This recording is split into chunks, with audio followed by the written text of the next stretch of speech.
Tier 10. Gotta see that. What is it? Hang it in. Actually, Crime Stoppers has a letter. It does have a place to go.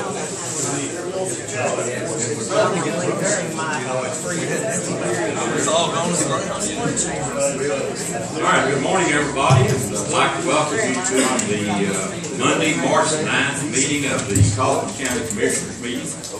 Court, we're glad to have you with us this morning. Obviously, we have a large crowd and we do not have enough room for everybody to sit, but hopefully people will be able to hear. We'll try to talk as loud as we can so you can understand what's going on here at the meeting this morning.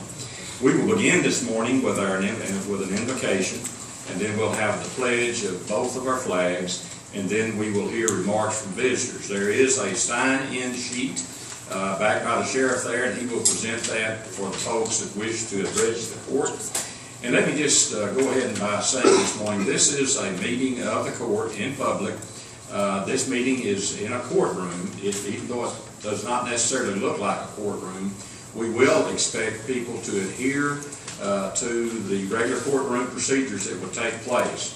In other words, we will ask that remarks be respectful and that we maintain the dignity and honor of this court here this morning. And I expect that will happen to begin with, but I just wanted to point that out. I've asked Commissioner Allen to give our invocation this morning, and if you would join with me, we will have that. Father, we thank you for allowing us to be here today, and we especially thank you for the rain. You know what we need even before you ask it, and we're so grateful for that. You always take care of us and always have. As we meet today, may we take care of the business of the county in a way that is right for all those who are concerned, and always keep in mind we're here to serve those who put us in this place.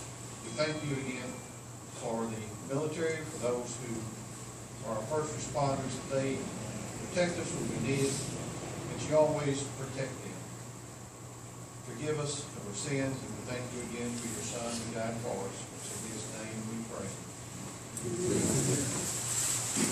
I pledge allegiance to the flag of the United States of America and to the republic for which it stands, one nation under God, indivisible, with liberty and justice for all.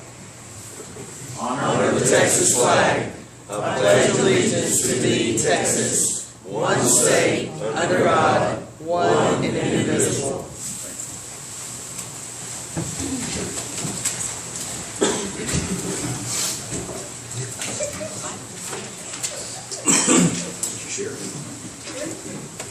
We do have a number of people that are here to address the court this morning, and as always, we welcome you this morning.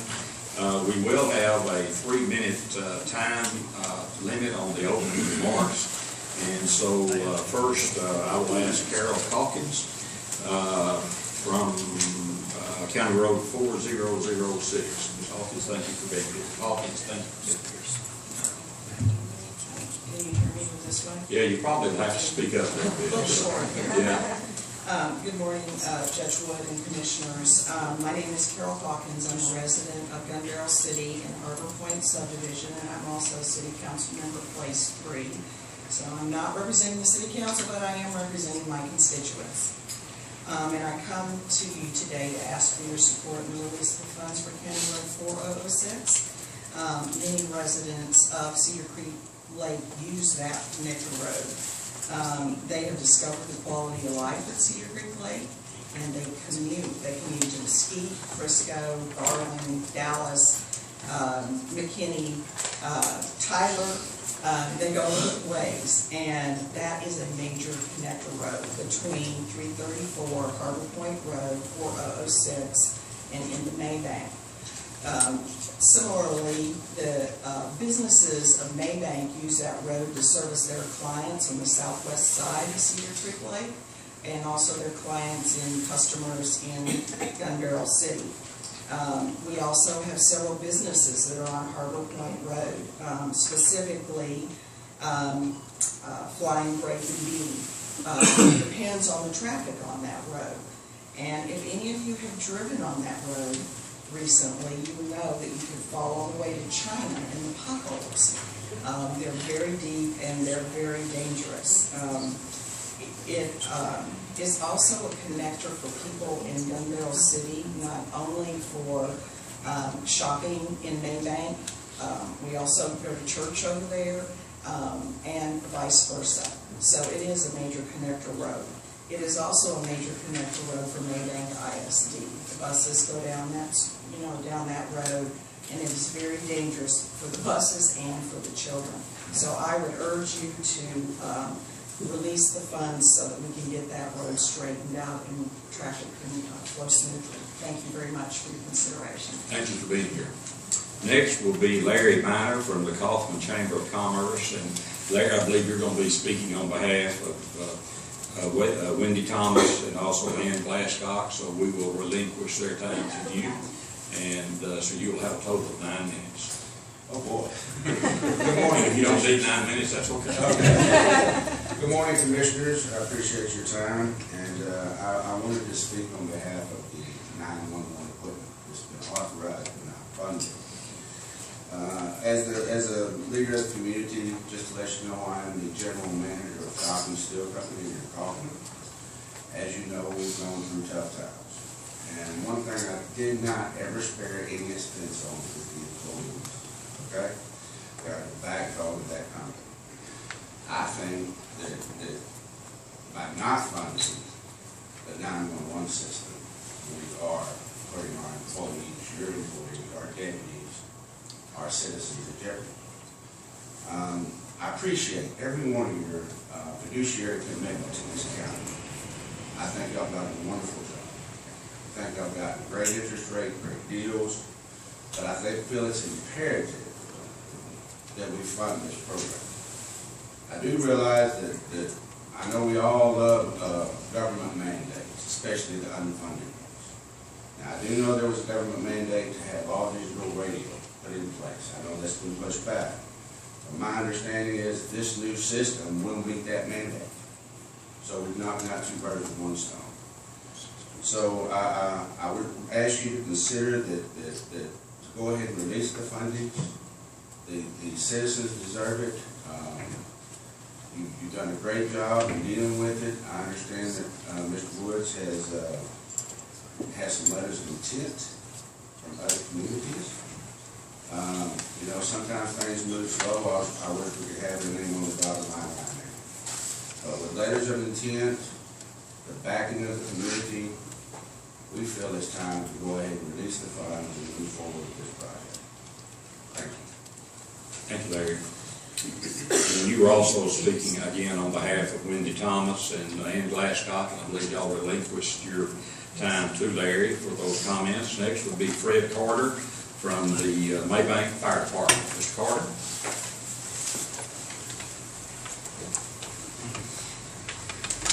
Thank you for being here this morning. Thank you, Judge. And speak up if you would. I'll sure try. Okay. Thank you, Judge Wood, Commissioners. It's a pleasure to be here. As a first responder from Maybank Fire Department and the surrounding area, I would again urge 911 to be passed this morning and put into the mandate. The groundwork has already been done. One of the commissioners put that soon as we got the letters of intent, that he would make the motion himself. I'm going to try to hold him to that this morning. Thank you for your time. Thank you very much, Mr. Carter. Next would be Mary Carter from the Kaufman County Crime Stoppers. I took hers, Judge. Okay. That's you.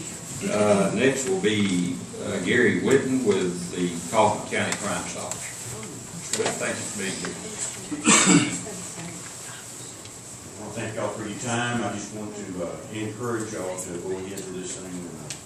There's not a whole lot I can add that hasn't already been said, except that if we consider the valuable minutes that can be saved in the event of an emergency, one life can be saved, then I think we can see the importance of this thing being funded. So I appreciate your consideration, and I thank you again for your time.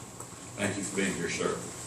Next would be Galen Irvin from GB, I guess that's, sir?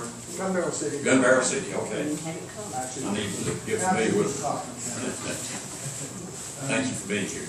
Thank you for having us. Your Honor, I'm here to speak You'll about... need to speak up just a little bit so everybody can You're hear. a little short, sir. I understand. I'm here to speak about 4006. The gentleman and I have been putting up with that road, as I'm sure many of you know, Mr. Onguino, for a long, long time. I have business interests on Harbor Point Road. The airport is ours, Flying Grape and Bean, my upholstery shop, as well as my flight school. So we have dramatic interests there that have been very highly affected by that road and the lack of its care. A couple of things I'd like to ask is that we do release the funds. It's been long overdue. During the tenure of the last commissioner, we were guaranteed that that road would be fixed by June of 14. That didn't happen. Many promises have been made, many representations. None of them have come to fruition. In speaking with Commissioner Allen, he's assured me that this meeting was to, it's more of a formality, to release the funds and get this road done.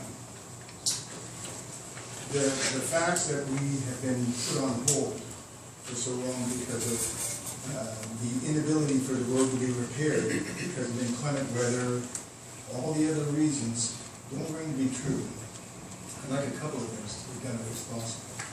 For us to be assured that this is actually going to take place, the timetable when it's going to be done.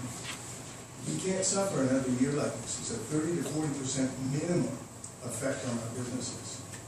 We've hung it out, we've toughed it out, we believed in Kaufman County's representations that it's going to be done. We need it done. A couple of other things I've seen that is a question to me. I see piles and piles of asphalt stuck along roads in specific areas that have beautiful roads. They've been there since October of last year. We've had many, many good days. Why couldn't that asphalt be allocated for that road? We have school buses going down that road. I personally have had to realign my truck 3 times in the last 2 years for that, because of that road. And we don't drive down it fast because there's no possible way. It's completely impossible. So I ask you guys to get this done. It makes a big difference to many people's lives in the area. I also want to find out why it took so long. Why it's taken so long. It just doesn't make any sense. And from my point of view, with the repeated requests, the things that we've been told, they don't make sense and they're not true.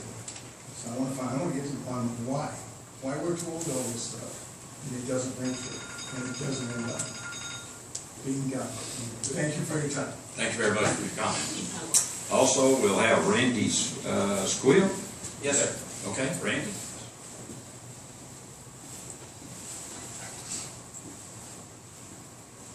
Good morning, gentlemen. Thank you. Appreciate your service to the county, and I know that can sometimes be a thankless job, so thank you for giving us the opportunity. I want to talk on behalf of the County Road 4006 as well.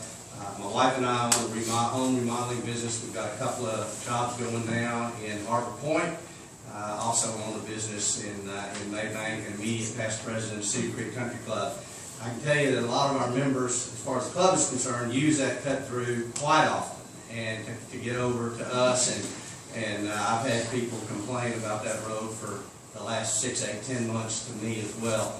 I would just encourage you guys to release the funds and let's get that road fixed, because it truly is a hazard. And I don't like the idea of my wife having to drive down that road every day, and so please release those funds. I appreciate you. Thank you. Thank you very much. Next will be Curtis Snow, City Manager, City of Kaufman. Curtis?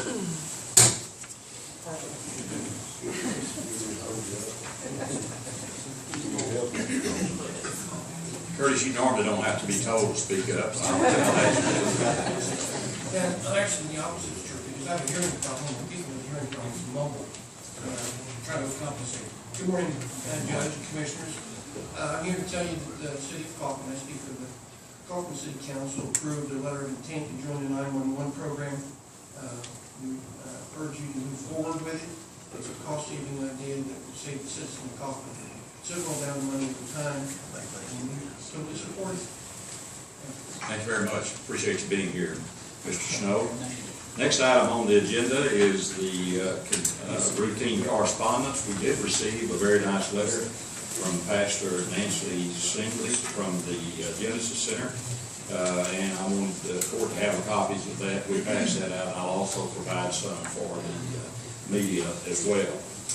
We have a very lengthy consent agenda, and I'll read through those items very quickly. Item A is the acceptance of minutes from the regular meeting on February the 9th, the special meeting on February the 9th, February the 10th, February the 20th, February the 25th, and February the 27th. Item B is to discuss and consider proclaiming the week of March 15th through March 21st as Poison Prevention Week in Kaufman County.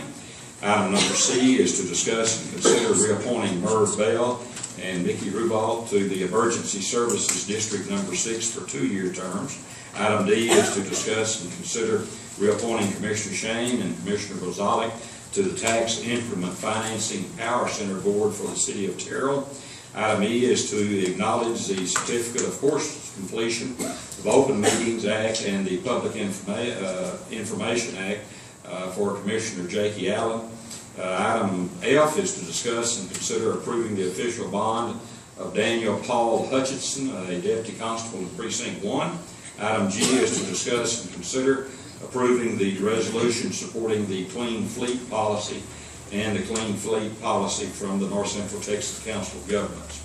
That was added, that last part, that's where this policy came from.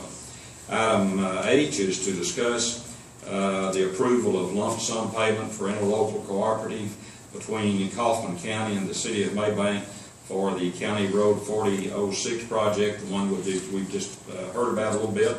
Item I is to discuss and consider requesting disbursement of unclaimed capital credits funds from the Texas Controller of Public Accounts received from the electric cooperatives back to the counties in the cooperative services area. We've done that for the last couple of years, and that amount of money varies from time to time. And we've always used it in the past to go towards the Children's Advocacy Center. But we'll just wait and see what we do receive back, if there are any unclaimed capital credits from that fund this year. Item J is to discuss and approve an interlocal agreement with the City of Cottonwood for road maintenance for Kaufman County Precinct number 4. That's in Mr. Allen's precinct.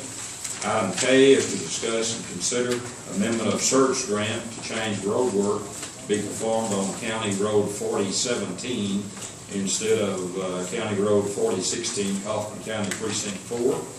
Item L is to discuss and consider purchasing an asphalt zipper for Precinct 4 through the HGAC, that's the Houston Galveston area purchasing cooperative. Item M is to discuss and consider purchasing a John Deere tractor for Precinct 2 through the Buy Board Purchasing Cooperative. And item N is to discuss and consider advertising for a prisoner transport van for Kaufman County Sheriff's Department utilizing commissary funds. And I believe that's the fund that the sheriff operates at the jail, and it can only be used for improvements for the inmates that are housed there. Does anybody have any questions on any of these items that we have on the consent agenda? I've got a comment on the resolution supporting the Clean Fleet Policy. I just want to make the court aware of on Section 3, item 3.1. if we sign this, we must maintain membership and active participation and submit a timely, clean fleet policy report. I'm not sure what that is. I'm not familiar with that. Maybe we should have Pam or somebody to look into that and see, make sure we're compliant with that. We've been complying with it for years, and when you were in my office the other day, I asked you if you were okay with this. Yes, I just want to make sure it's clear that we comply with it. It will be complied with, sir. Is that all? No, actually, on item 4.1, section 4, it says we must provide in-house training and or attending training administered by Kaufman personnel.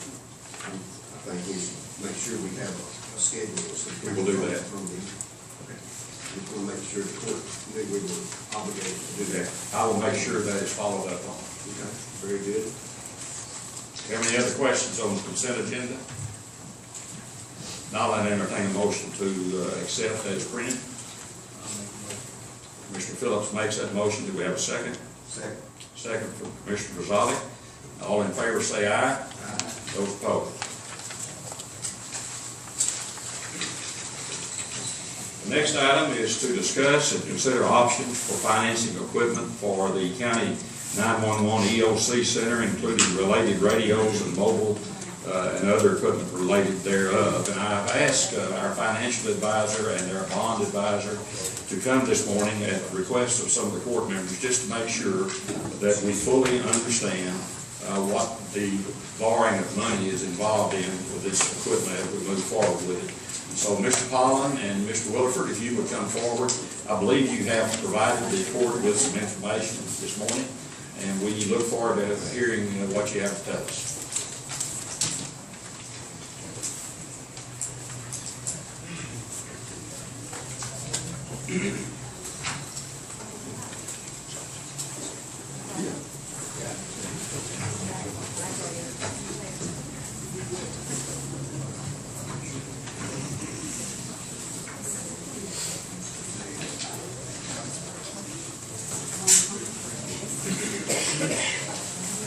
Judge, for the record, George Williford with First Southwest County. And George, kind of move that microphone over in front of you there a little bit. We're going to try to work, get us a better setup on our mic, but we don't have that today. As Judge Wood indicated, and you may have received part of this information electronically late in the week, but he had asked if we could put together some information for the benefit of the court and any others, explaining what the county can do as far as financing improvements, specifically in this case equipment such as the 911 call center equipment and so on. And so what I just handed out tries to address that in an understandable way.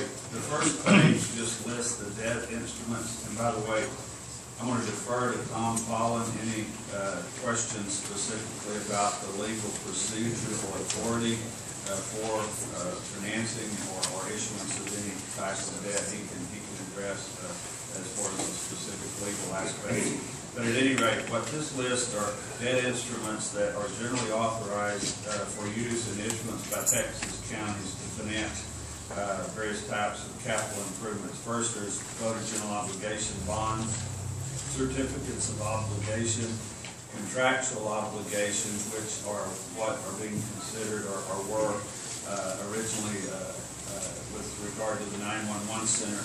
And contractual obligations can only be used for personal property acquisition, no real estate or fixed asset improvements. And the last would be tax notes. They can be used for either. The limitation is tax notes can only be issued with a final maturity not over 7 years from the date of issuance. And as it says at the bottom of that first page, all of the above are secured by property taxes. What that gives is the most secure form of county credit for borrowing or undertaking debt financing. Therefore, like the second bullet says, that assures or enables the county to achieve the lower interest rates and therefore lower costs over the life of any financing. Now, the last bullet indicates to the extent there are in fact other revenues from some other source available to be used for debt service, then they can be used, and if that's the case, then the county wouldn't have to set a tax rate with regard to the amount of other revenues that are available.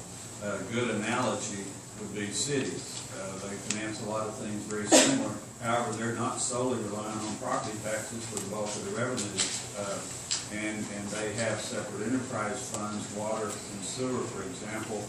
And in a lot of cases, they'll use tax-backed debt issuance to finance improvements with the intent that the revenues from those systems will be used to make the payments.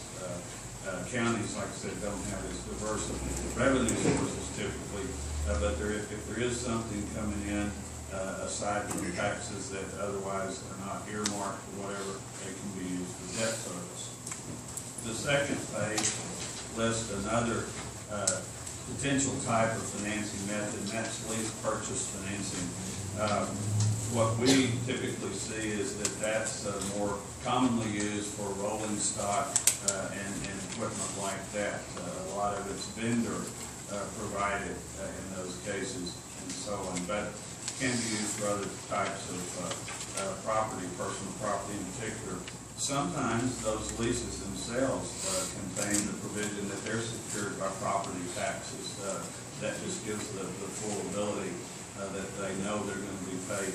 As shown on the third bullet under lease purchase financing, sometimes they're solely payable from an annual appropriation by the governing body of the court in this case. As is indicated, particularly if it's an annual appropriation back credit, that's going to carry a much higher interest rate and cost of financing than using any of the other methods I showed on the first page.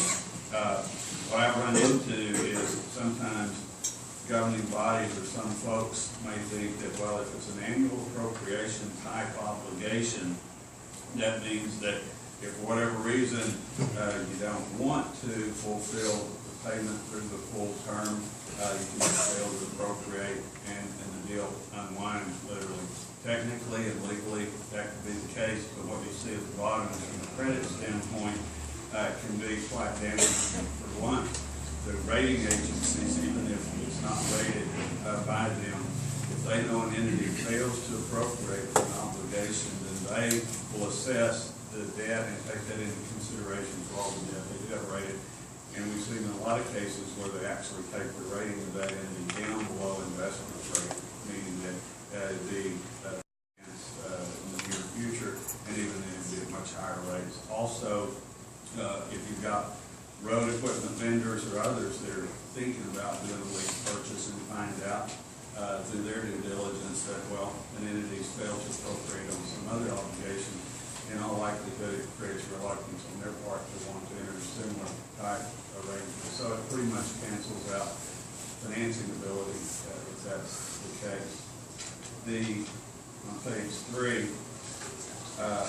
we just mentioned bank loans because I know the question has arisen. What you'll see there is for Texas counties, cities, and other governmental entities, bank loans in the form of just going and entering into a note type obligation with the bank are not legal debt instruments for anything over the maturity beyond the end of the current fiscal year. So really bank loans are only useful by government bodies as a cash flow mechanism just with regard to what might be needed in the course of the year, with that to be paid at the end of the year. So they're not legal to be entered into with regard to 3, 5, 10-year type debt obligation, and Tom can elaborate and explain that.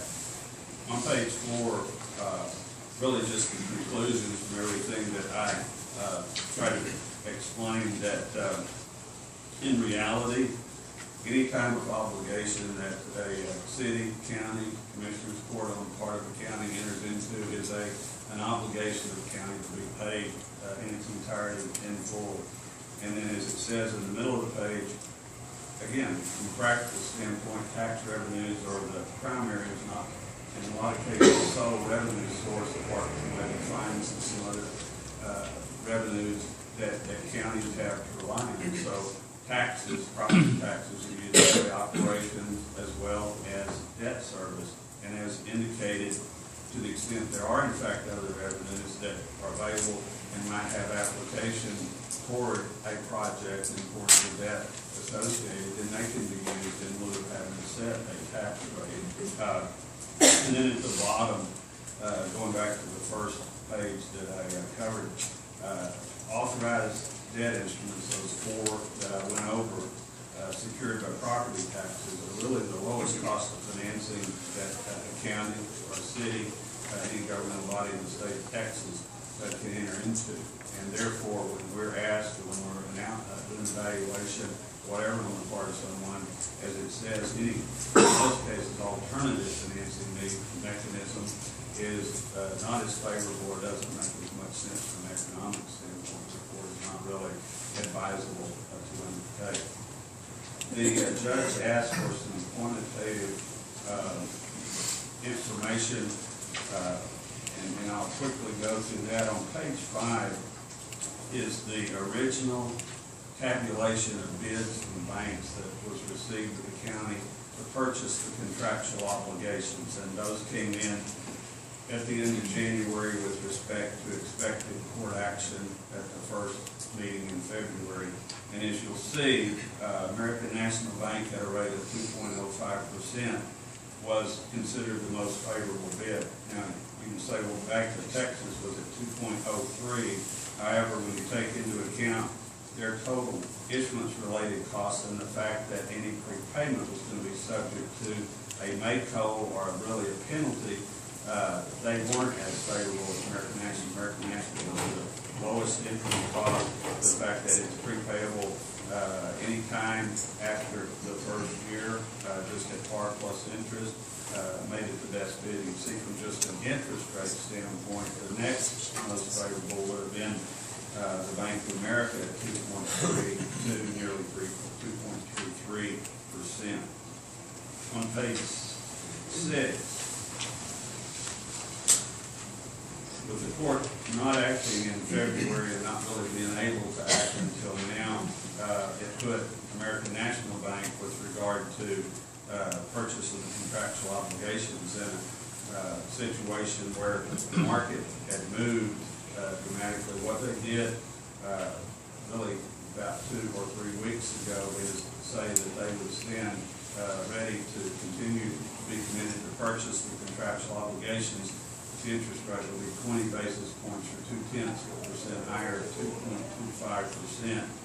The judge asked us, and we verified the 12-year maturity that was planned. That interest rate for a 12-year maturity, as far as tax-exempt rates, have gone up about 39 or 40 basis points in the meantime.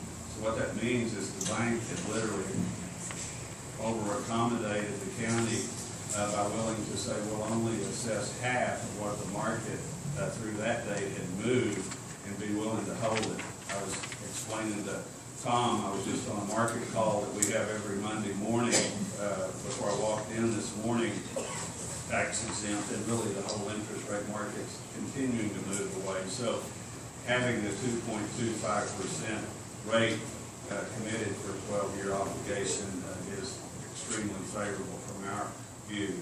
So what this page 6 shows is the difference between the 2.05 and the 2.25 now. Had the 2.05% rate and the approval to proceed with the financing occurred in February. You can see it's somewhere year to year because bonds are in $5,000 or municipal debt increments, 1,000 to 8,000 at the most a year difference. More costly now, and that's about $45,000. Because of the delay. Yes, sir. And the movement in the market, or well, in that rate, that's not even indicative of the full movement in the market. If you went back out, it'd probably be, like I said, 2.5% at best from the same type bid. On page 7, we do a comparison of the American National Bank bid to purchase both the February, that's scenario 2, in columns F through I, and then the current rate that's being offered, the 2.25, that's in columns K through N. That's compared to a 10-year lease purchase financing proposal that was given by the vendor on this project. The rate in that case is 3.39%. So what you see is consideration of the lease purchase versus the contractual obligations, which just by itself cost 1.14% more over time. And if you go to the very far right-hand column, that's the comparison of that lease to the current 2.25 12-year. And you'll see for years 1 through 10, it costs $80,000 or so a year more in debt service. And admittedly, the last 2 years are 2 years longer than the lease would be, so it would be debt service that otherwise wouldn't exist. But in bottom line, the 2.25% 12-year deal is $87,000 less costly than the 10-year lease purchase at 3.39. Page 8 takes it, if desired, really to more of an apples to apples. It takes everything to 10-year. Again, American National instead of a 12-year, 10-year bid. And you'll go again to the far right-hand column, and that compares it to the 10-year lease. And it's about $20,000 or just slightly under per year cheaper to do the contractual obligations than the 3.39% lease. And over the life of the deal, that'd be $177,000. As you see at the bottom, less cost. The final page was just as of Friday, the judge had asked if we could compare American National's bid and then or have it reflected and show the Harris bid at 3.39%, which is better, to be honest, than what they had quoted back in October.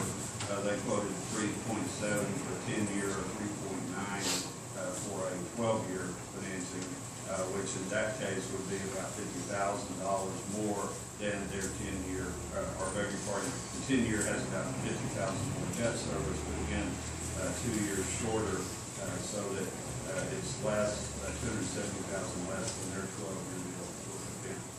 I hope that's not too many numbers to be confusing, but just wanted to kind of give every possible comparison at the request of Judge Wood, so that it can be shown that the bank saying we'll purchase contractual obligations at a 2.25% rate was really economically better than anything that otherwise would be considered.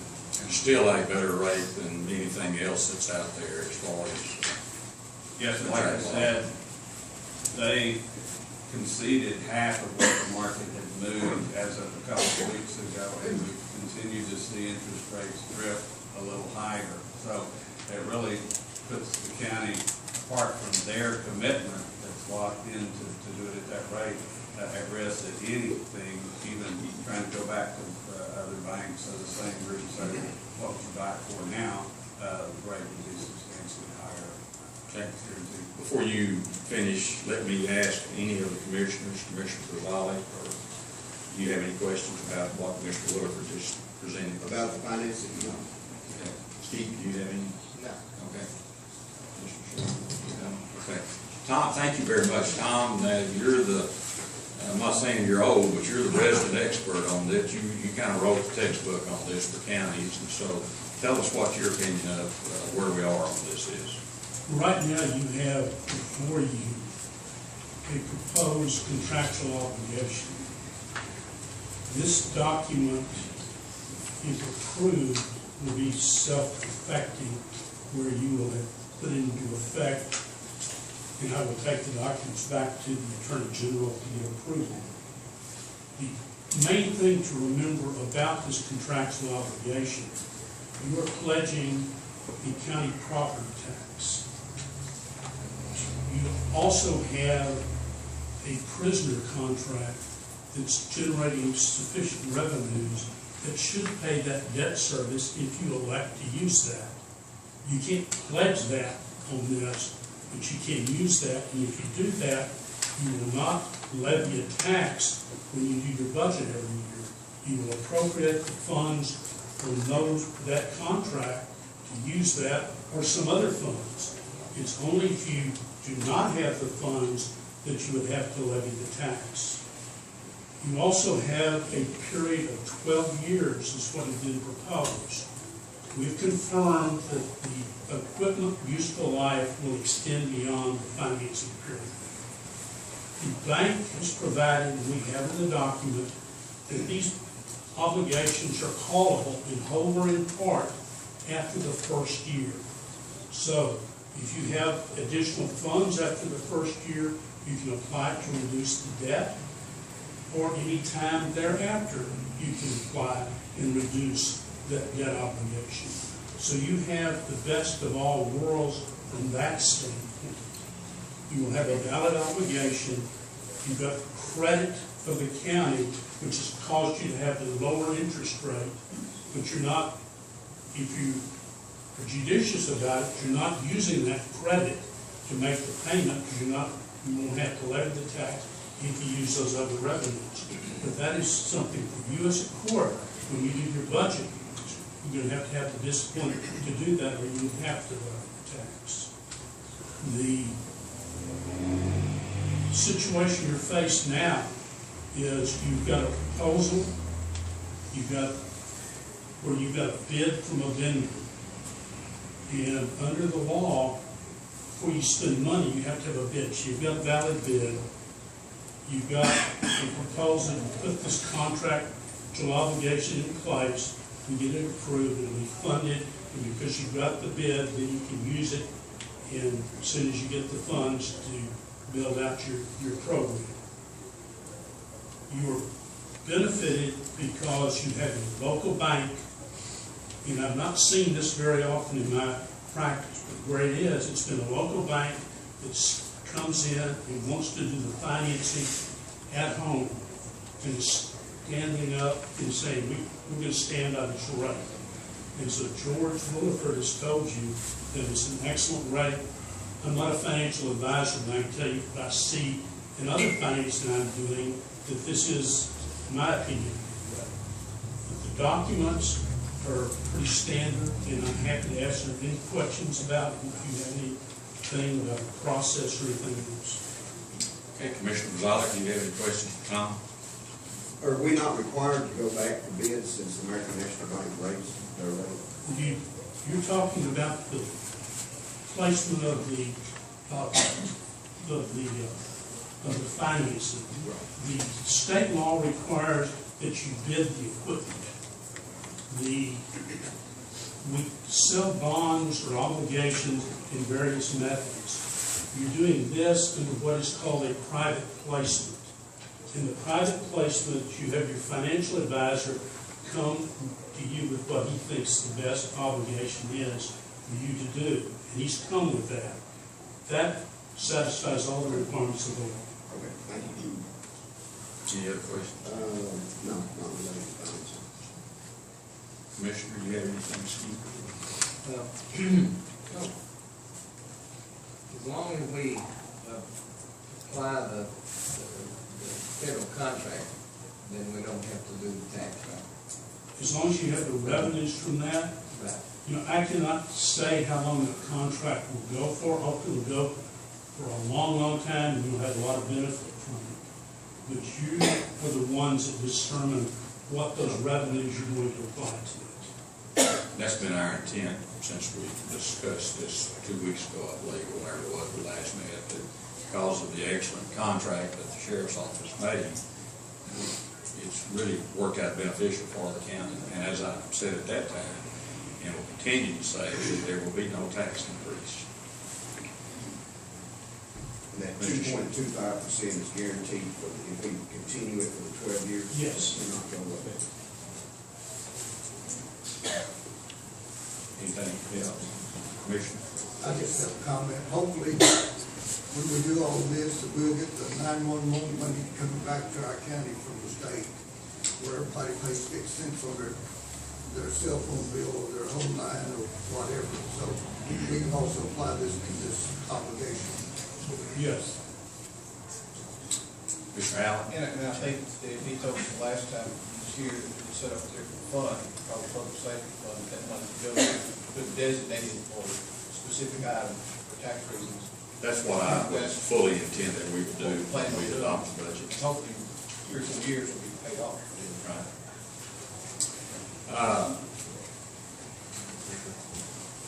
Jack, while you're here, I know you've been involved in this contract, particularly the procurement of the equipment. Would you clear up for me or for anybody else that has any misunderstanding about, has there always been a financing package available to Kaufman County to buy this equipment? Yes, sir. From day one, we talked about bidding it out. There was a desire by the court to seek financing with the package. And we bid out, we asked for financial package, and that was included. So all the vendors that submitted a bid had a financial package with their bid? That's correct. And that was in every meeting, that was every held, I mean, that was discussed? All the committee members were aware of that. So there's never been a time when we bid this out that there was not a quote from a vendor to finance this package of equipment?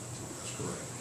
And I will add, like you gentlemen mentioned a while ago, when you get a lease purchase, we knew going in that the people that sell the equipment, they're not gonna give you the best rate on financing. That's where they make more money. Right. So, and that was the reason that we chose to go out and ask for competitive bids and got First Southwest and Industrial Pollen doing that, and it saved us well over $100,000 initially, I believe. That's correct. Unfortunately, the longer we drag this out, the more cost. Okay. So from every get-go, from every time this has been discussed, in every meeting of the committee that you worked with, there's always been a financing package available. Is that correct? That is correct. Who served on that committee? Ryan Beavers, Tim Moore, George York, what's your name, Steve Hood? Commissioner Rosales. Just wanted to clear that up, that there has always been a financing method in place. But there's never been anything signed. Still not signed. Did we do it today? You signed the contract on February. I did, but we had financing in place, and we chose to go outside and get a better bid. But the financing contract was. It was available to us, Commissioner. It was available, but it wasn't signed. Madam DA? Yes, sir. Is something being available the same as signing the contract? Well, we're not, something being available the same as signing the contract. I don't think that's quite the question that's going on between you and Judge Wood. There's no question. Well, no, I think these gentlemen explained it, and we've got, Jack has kind of explained it a little bit better than me just answering that pivotal question. I think what Judge Wood has indicated is that when he signed this contract before with the former Commissioners Court, it was in good standing, and now we've got a better rate. And so that's what we're talking about. That's all we're saying. And if, I don't understand what the question is, so help me with the question. We've got a couple of lawyers here. We've got Mr. Collins, who can probably save my bacon if I don't quite understand it. And I think we just didn't exercise the option. Yeah, that's what I'm understanding. But I want to not avoid your question, Commissioner. So what did I not answer for you?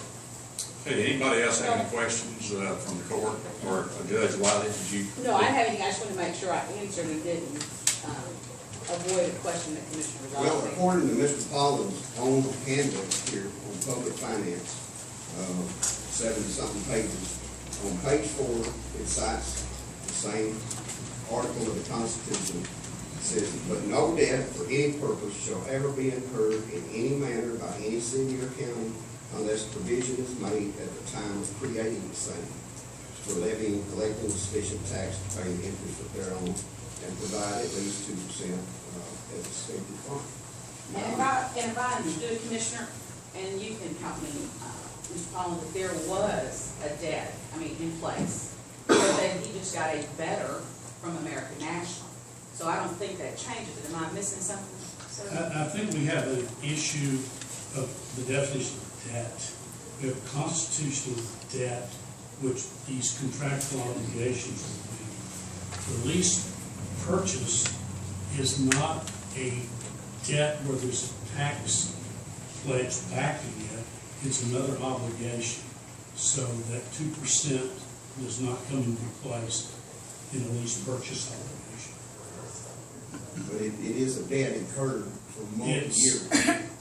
And you just No, stated it's- previously that you It's used subject to to have. appropriation with a lease.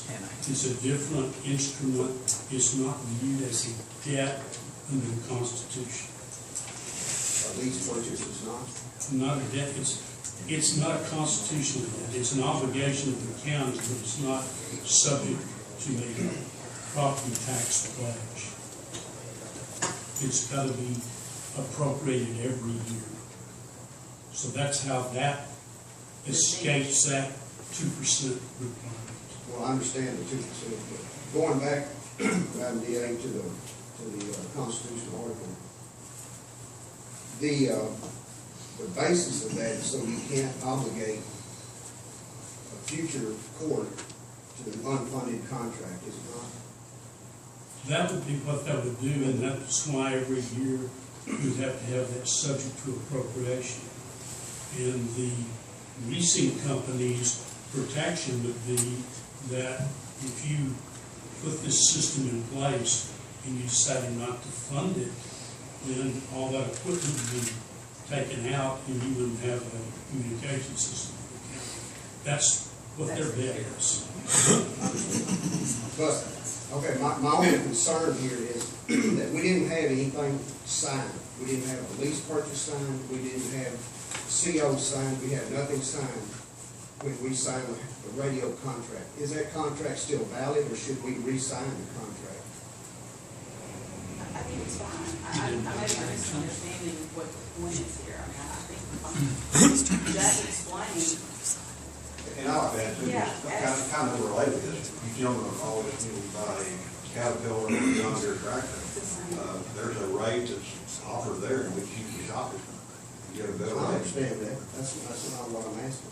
Okay. What I'm asking is, should we re-sign the Harris contract at the same time, same date that we signed the financing? Should it be updated or amended? I don't think so. I don't agree. I don't see a reason. I mean, I might be missing, we can look at it, but I don't. Because there was no source of funding signed on the day the contract was signed. And it wasn't signed in December when it was passed in Commissioner's Court. It was signed 2 months later, February the 6th. Well, And, yeah. sorry to interrupt you. No, go ahead. Of course, we've gone over this several times. The reason it wasn't signed is the committee, and I particularly, would not give the judge a contract to sign because the committee wanted to get the best price. We whittled them down with our best price for the county. And that's why this thing drug out. We could have had the judge sign it 2 months ago. Did you and not pay a have higher price? Did you not have the COs on Mr. Collins here in December? I'm not familiar. Was that not an agenda item that he stopped us from signing because we could not obligate that in a special meeting? I apologize. Is that I not don't know, because I wasn't here then. John Long was here. I don't know. I can't tell you. But what I can tell you is if there's a question about that, we'll look at that. But what we're talking about right now, what these gentlemen presented, to keep our eye on that ball, I think we're ready today to give y'all the information that we needed about moving forward on the financing. We've got a great rate. If there's a question about the equipment, we'll look at it. But I don't think there's one. I wouldn't bind y'all or have you have a contract out there that's not valid, is what you're concerned with. We're fine. If you're saying the contract is valid, It's fine. I'm good with it. We're fine. Another question for our financial advisors or for our purchasing agent from the court? Okay, thank you very much, gentlemen, for your presentation. I believe we have representatives here from American National Bank. Certainly appreciate their due diligence in providing us the information that we had requested and sticking with us through this process. We also have several letters of support from the Kaufman Chamber of Commerce. I think we have one from the Terrell Chamber of Commerce, the Kaufman County Fire Chiefs and Firefighters Association, as well as, I think there's one more, Crime Stoppers, of course. We appreciate that. We also have letters of commitment from the city of, several of the cities. I believe the Commissioner's Court has copies of that. That was a request from Commissioner Brzalik, and Commissioner, has that met your request? It was not a request of the court, it was your request individually, I believe. I have a few questions. Ma'am, do you have this letter? I can get them. I've got, yes. Now I have them. Yes, sir. Okay. In the order that they were given to me, City of Combine Yes, sir. said they fully support the needs and they will participate in Kaufman 911 call center operation. Yes. I would say that would be a positive, correct? Yes, sir. I would think that would be a positive. Okay. City of Crandall. Need a few minutes to look through that. I have looked at these. I'm just refreshing. Okay. First sentence said this letter will serve to support the Commissioner's Court in the concept. Is that correct? Yes, sir. Second sentence, they will look at all options. Is that correct? Yes. But it says, sir, that it's going to look at all, it understands the importance of the concept.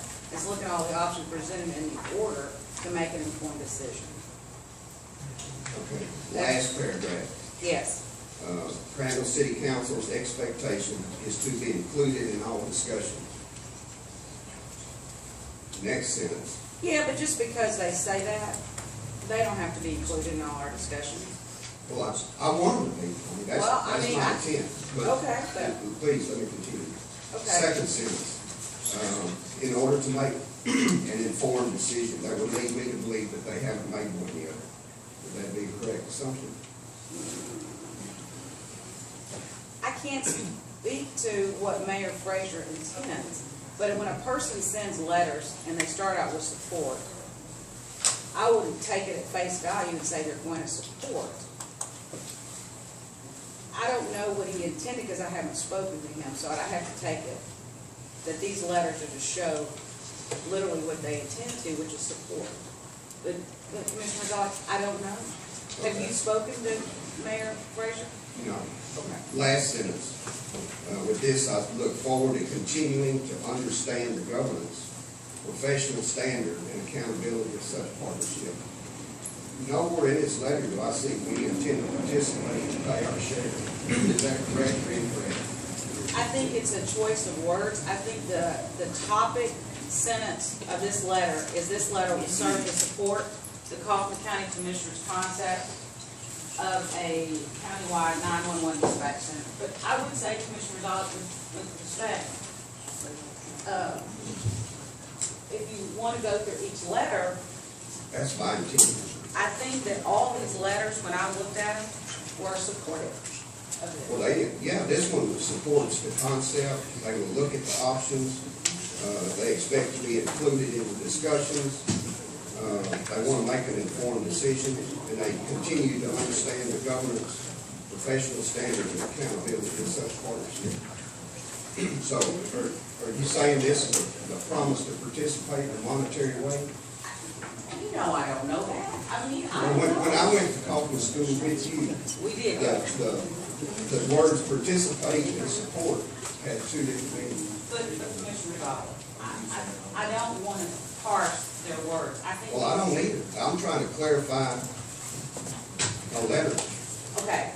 And that's what I asked for, letters of participation. Maybe you should ask the alternate. Wait a minute. Is there anybody here Yes. from Randall? Of course. What do you want to do? I want you to answer as well as you can his question. All I'm trying, from these letters, I read them, they were sent to me, that every one of these municipalities have sent letters of support.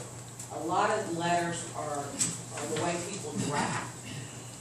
Is it possible that we can have you formulate one letter of intent that clarifies all these ramblings? I mean, we have 5 or 6 letters here with no format other than several of them say they support the concept, they're willing to look at the options, but only 2 of them say we will pay monetarily.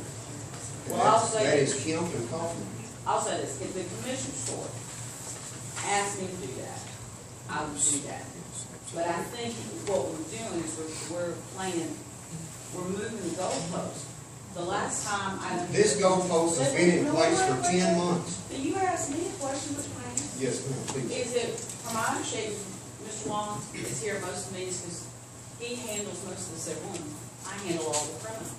And so in talking, one of the ideas you guys have formulated was to have letters of intent so that you would feel good about the participation. Commissioner Rosales, let me interrupt, he requested that, not the entire court. But because of that, we got those letters of intent, or on their own, these entities, municipalities sent those. And I think now we're moving the goalpost because it was how you individually send those in. Now you're asking our office of the court votes on it to get a uniform letter to make sure. I think we're just doing things to delay. And I think from looking through these, I recall now, I looked at these when they were attached and sent last week, that these letters, the spirit of every letter here, from the city of Kaufman, from the city of Crandall, the city of Kaufman, we've got the city of Maybank, we have Kemp and Terrell, are all giving us a good faith intent that they're going to participate. I think when I read them all, that's what I read from those letters. The language is different in every letter that I get, for sure. I know, and I can certainly ascertain the difference between we will participate and pay our share, between that and we support it and the concept and looking at options. We can go through these letter by letter. I mean, like I say, Kaufman is the next letter. Yeah, I look at it, but we've had the city manager here who told us what his intent was. I know, I'm clear, but Kaufman will participate. That's what it says. Will participate in the countywide joint dispatch center on the terms offered by the county. That's clear to me, that they will participate and pay their portion. Is that clear? Am I reading that right? It's very clear. Okay. And also I heard him speak from the podium. And Kemp, it's very clear. Yeah, Kemp is very clear. We have Kaufman and Kemp. They're willing to participate and put it in writing. Combine also. City of Maybank, I mean, that's pretty clear. I submit this letter of intent to notify Kaufman County that the city of Maybank agrees to participate for combined public safety dispatching services under the condition that Kaufman County consider revising the city of Maybank's projected obligations. Yeah, well, yeah. And then the city of Terrell is clear. Oh, really? I take it as pretty clear. All right, very first sentence, this letter will serve to support the Kaufman County Commissioner's concept. Again, supporting their concept. They're all supporting the concept. Thus, I can confirm that the city of Terrell wants to join the county's proposed 911 dispatch partnership. So based on that, I believe that is an affirmation. I believe they're all affirmations. If there's any that's a little confusing, might be Crandall, but when you have all of these letters that are affirmative, there's not any nay here. This is all yes. They're all in. You would consider that last sentence, our expectations is to be included in discussions and decisions about the governor's professional standards and accountability of such a partnership. You would consider that affirmative that they will participate? They will. And let me say something. I received a text from Mayor Richards. They chose not to be here this morning because he said my letter is explicitly clear. We support the concept. They have from the very beginning. They had questions, but he didn't think it would be necessary to come and I guess testify that his letter is correct. What? To testify that what he wrote is correct. He told me he felt like he was clear in his letter to participate. Well, if our DA assures me that every one of these cities is going to participate? Well, based on the letters, if someone changes their mind, I mean, I don't know what I'll do. These are letters of intent. You would ask them, I'm sorry, I interrupted you. Oh, I said we won't service them if they don't comply. Absolutely, there's consequences. That's a great point, Commissioner Shane. There's consequences. Jack, you have something to interject. I do, I'd just like to add, we've talked about truth in budgeting here, for the 10 years I've been here. I can tell you this, I'm not trying to speak for the city, but I have 27 years in municipality government. And I tell you this, the cities do have truth in budgeting. And their budget process starts about April, May. These folks can't tell you what they're going to pay until they go through the budget side. And I would recommend that, like you mentioned earlier, Commissioner, that allow them to go through their budget process. Oh, If we get this thing going, then if they don't wanna participate or commit, then they're not part of the deal. Yeah, I agree. You cannot ask each people, the city cannot give you numbers, they're halfway through their budget year. And then, We're not gonna have the system operable before budget year ends, or next month. it'll give them. Yeah, I understand, and that's my reason for this. I wanna make sure everybody's, on the same page, that they need to align their budgets if they're gonna participate, and that's why I asked for the letters. So, And I think it's a good idea, and now we have them. And I think for the when you read it in that, those are affirmative letters. But Jack, like you said, he can't speak for every city, and they're in the middle of their budget. You bring up a really good point, because we operate on our. I understand it's time that they'll start working on it, come up with the numbers, if you don't like their numbers, then don't have to. well, yeah, I mean, it's not our numbers, it's the numbers generated by the sheriff's department according to the population, and that's been, I think, clear numbers since the beginning, has it not, Brian? We've been running off the census. We handed all that stuff, the same thing, the red package I gave you, well, I intend the way it's gonna run. That's right. Mr. Snow, I will allow you to speak again. As a partner, I hope you would let me speak to the issue. I want to make 2 points. One is the real importance of a letter of intent to participate in this should come from the police departments that have their own dispatching capability, and that'd be Turner and Kaufman. I think they've both made a letter of intent to participate in this joint dispatching effort. The remaining cities that don't pay anything for dispatching today, they might be fishtailing a little bit on this, but you have unilateral authority to determine whether you're going to charge them for dispatching services in the future. So that's one point I want to make. If you want to choose not to charge them, we other cities might be a little concerned about that, but that's your decision. The second point I'd like to make is this equipment that you're considering to purchase today is completely independent of the question of whether you're going to set up a joint dispatching center. You're going to purchase this equipment. I've heard each of you commissioners say you need this equipment. So I think you ought to separate the 2 issues. Decide whether you're going to follow through with financing the equipment which you've already agreed to purchase, and then pick up the issue of who's going to participate in the joint dispatching center. And like someone said earlier, maybe at a budget time. As for the city of Kaufman, we are in. We have given you a letter. We know that the 7% of the cost would fall on us, and we'll be glad to participate.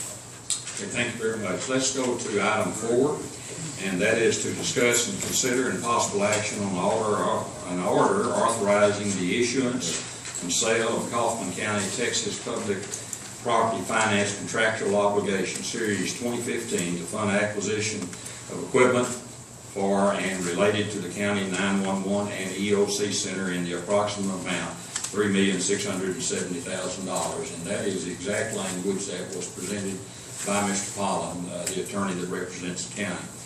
What is your pleasure on this particular item, gentlemen?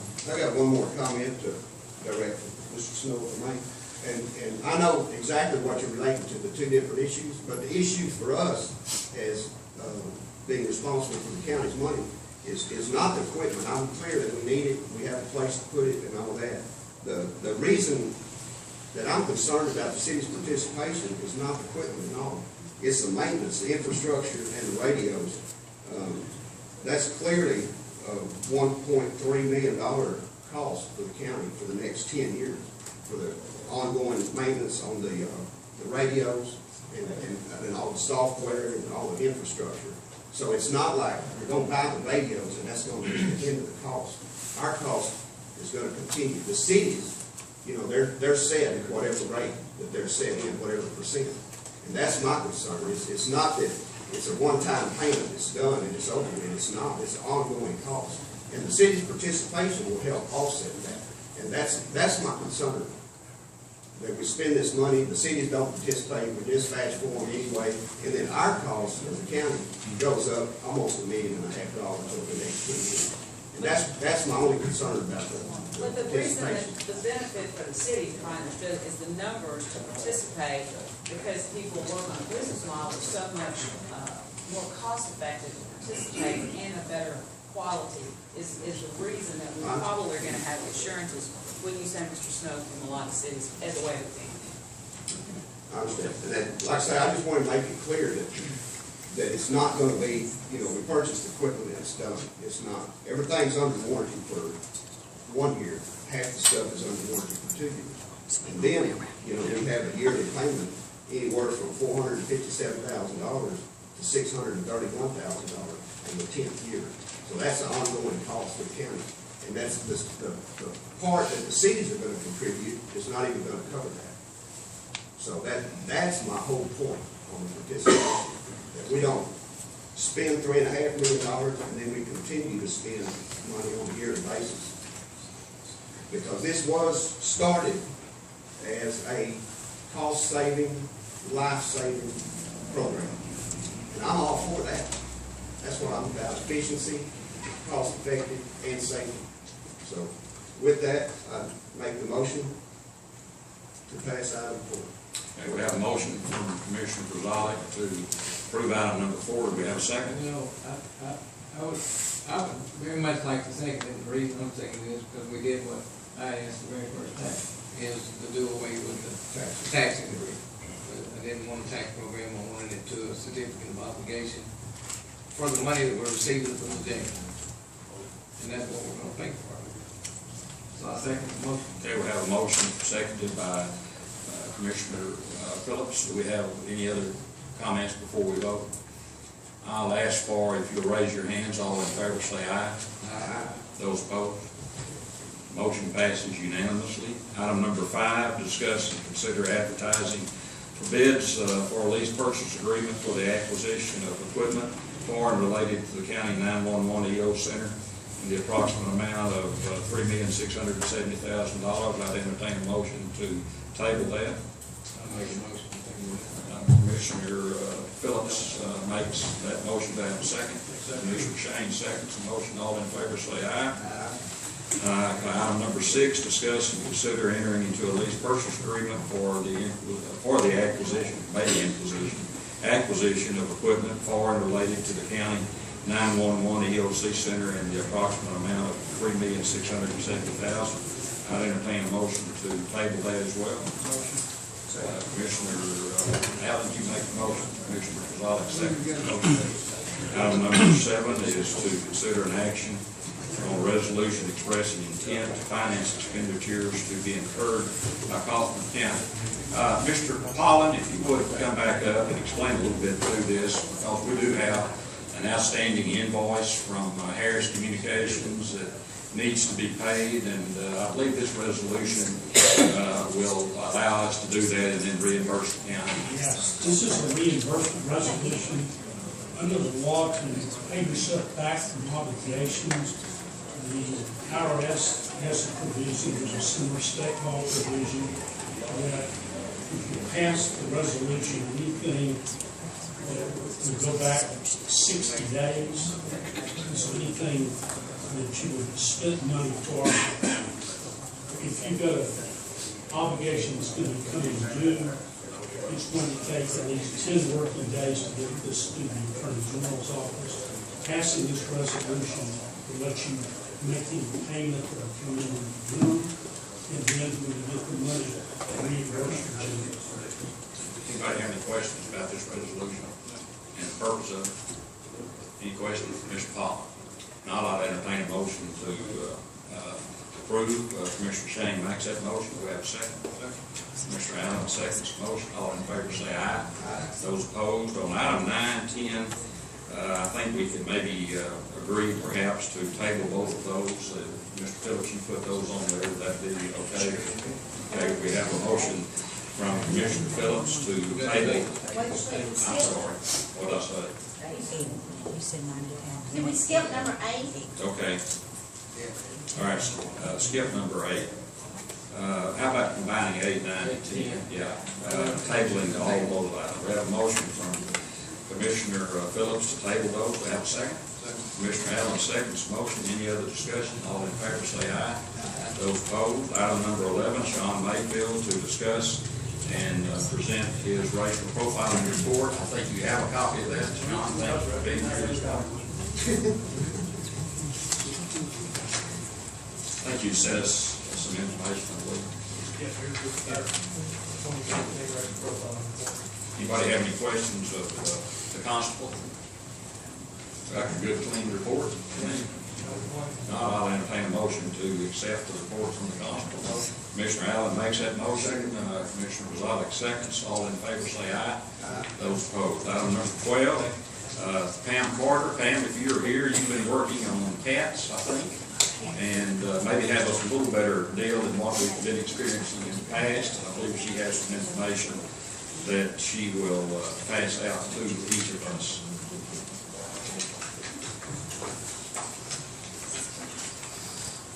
This is information on the amount of animals, felines that we picked up in a 1-year period, and the amount of money that we spent.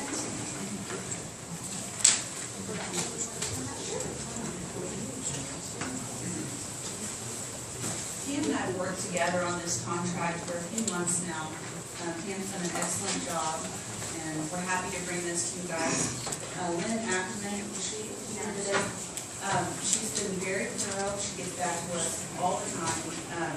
She started her nonprofit about 2 months ago. She's done the entire process from completing the 501c3 obligations under state law and then as well as federal law. She has come down on the price for per cat. I know you guys remember the dilemma at the turn of January where the price was $100 per cat that was going to be taken in. She has offered, or we have offered, and she's accepted $65. So that's a significant decrease that should help.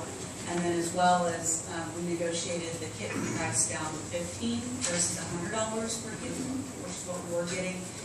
So we're very excited and happy to move forward with this. And Pam has put together an informational packet on projections on how much that will ultimately save the county. And if you guys have any specific questions about the contract, I can tell you that I know I have an updated copy here. I think you guys have one too in your packet. And she did provide us with a $100,000 general liability policy to go, insurance policy to go with her nonprofit. And that was something that they had asked her to do, and she's already in compliance with that. And if you are recorded in agreement with the contract, then it would start today. She's local, she's in Scurry, not the safest side, travel time. Right. Good deal all the way around. So. Yes. What about the hours of operation that they can have? They're close, I believe more like 12 to 5, and our officers don't head that way until almost 2 or 3. Anyway, they're supposed to be at the lake by 3:30. It's very hard on them to get down there once they get in. And so this should be open till 5. And just a call, if something happens, we can call her and she will be there for us. Need a chance to look up the dog. I know, I asked her that, and she said no. She has the adoption set up at TRT, so she's familiar with people in the county, the animals are there, kittens are there, the cats are there, people are constantly knowing that, and she's done a great job. All right, anybody have any questions? Appreciate Pam and Rebecca working this out. Anybody have any questions? Not, I'll entertain a motion to approve. What do you think Cedar Creek is going to, what's going to be there? They know, she's already visited with them, that she was going into the non-stop there, so. She's been running their program, so now she'll just be able to reincur, every animal gets fixed, and so she'll be able to get the money back that she's paying out to the state. We have a motion by Commissioner Shane. Do we have a second? Commissioner Phillips seconds the motion. All in favor say aye. Okay, item number 13. Thank you very much, ladies, for working on this. Commissioner Bozalik has requested that we discuss and consider a request for the Kaufman County Sheriff's Department to provide a detailed zone safety program year-to-date report and request for detailed monthly updates. I believe we have some information here along with a PowerPoint presentation. Chief Evans will be making this presentation. Thank you, sir.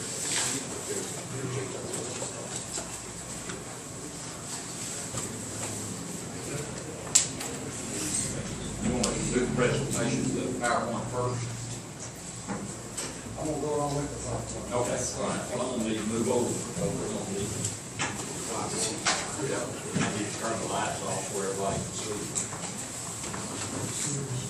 we're gonna work on our screen up here a little bit. That's the job right now.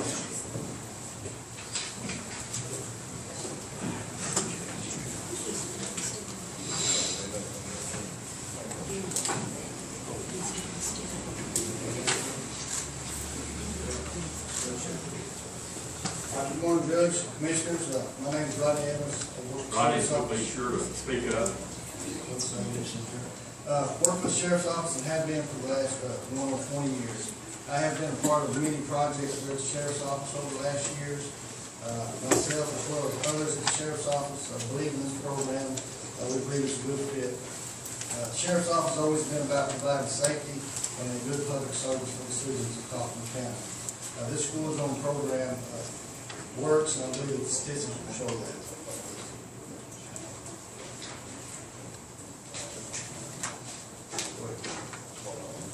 A little background on it, there's 5 mobile speed enforcement units. Actually, we have 3 now. And the reason that is because of some of the areas where these school districts are, we are unable to deploy the vans legally or safely. So we got with the company ATS, told them what our problem was. We explained to them that the Sheriff's Office is going to be involved with this. It's going to be a county-wide project, and we wanted to be able to utilize them at all the school districts throughout the county. So they got what they call towers. If you look in your back here on the back, this is the tower right here. We're going to have one of the PowerPoint presentation. It works about the same way as the vans do. It shoots the radars and monitors the speeds through the school zones. This list here is the ones that we are currently very active in working, and we're hoping to grow this list even longer to be able to use all of the school zones in the district. If you'll notice here, these are the violations that come in. The warning period was from October the 21st to November the 21st. We actually had 669 violations. So that's 669 vehicles that sped through a school zone in that 30 days. Is that during school time? Yes. The yellow lights were flashing. And the drop-off or the pickup time, yes. Okay. If you go down to December, it dropped down, and you'll see there, and some of the reason that it dropped down is because of school holidays, inclement weather, but still that is a drastic reduction there from 669. And it went up in January to 230, back down in February to 81. If you add those 3 months up, that's 463 violations in a 3-month period. That's 206 less than we actually had the first 30 days that those went out. When we did the warning period, we had people that called in. They didn't have complaints, but they had what I call concerns. So they said the light was flashing during the middle of the afternoon when the school zone wasn't actually in effect. We explained to them the situation was that you will not be receiving a citation. The only time the citation was going out is between the pickup and drop-off times of the school zone. The fines collected from February the 28th is $22,450. Now, that does not include the ATS fees. This is just one of the examples that when you get your citation in the mail, they'll have this picture right here that tells you where you're at, your speed you was traveling, what the posted speed limit time was. Like this one here is 44 and actually 30 mile an hour zone. It's just another example of that. This person here was traveling 50 miles an hour and 30 miles an hour during the school zone. This is Smith Elementary, they're employed at 9:56 a.m. That's in between the drop-off times, it's just monitoring the traffic. And you have these people here traveling 54 miles an hour instead of 30 miles an hour. Kemp High School, 75 miles an hour, 55 miles an hour zone. Okay, the school bus stop arm camera system, we installed two cameras. We're installing 2 buses last month, Kaufman and the Wills Point area school district. Those of y'all know that a lot of the Wills Point school district comes down into Kaufman County through Elmo, Able Springs, north side of Carroll. Those are the buses that will be over here. Those March the 2nd, and we actually had 3 incidents on March the 2nd, the day we went live. One of those, 2 vehicles actually passed the stop school bus, and on both instances it was raining that day to just make more hazard than stopping. Drivers captured on the video, run the stop arm, face a $350 fine.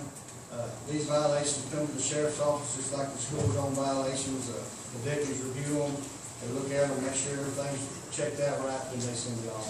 We did a press release in February about the camera system, and we're fixing to do another, the livestock show's coming at the end of March, so we're gonna have our school zone vehicles parked out there with deputies on scene to answer any questions anybody have. Everybody in the county comes to the livestock show, and so we're gonna do that down there, and try to educate as much people as we can. I just heard this last Friday, some of y'all may have already heard this, over in Hunt County in Greenville, a woman passes a stop school bus, loses control, runs to the yard, striking a little girl, putting her in the hospital. So this problem is everywhere. Any questions? Yes. So, 3 months, we've brought in $22,450. Yes. And you said this didn't include some fees from... That's not our share, that's. Does not include the fees now. No, that includes the fees. Before we get started in the finance and the money, that's not what I do. Okay. Safety. Any other questions? You have some video of the cars passing us. Well, right, Judge, There's a video that ATS sent where it was for up, so we can actually make that. Of these portable or transportable speed stations, how many of those, what's your plans there?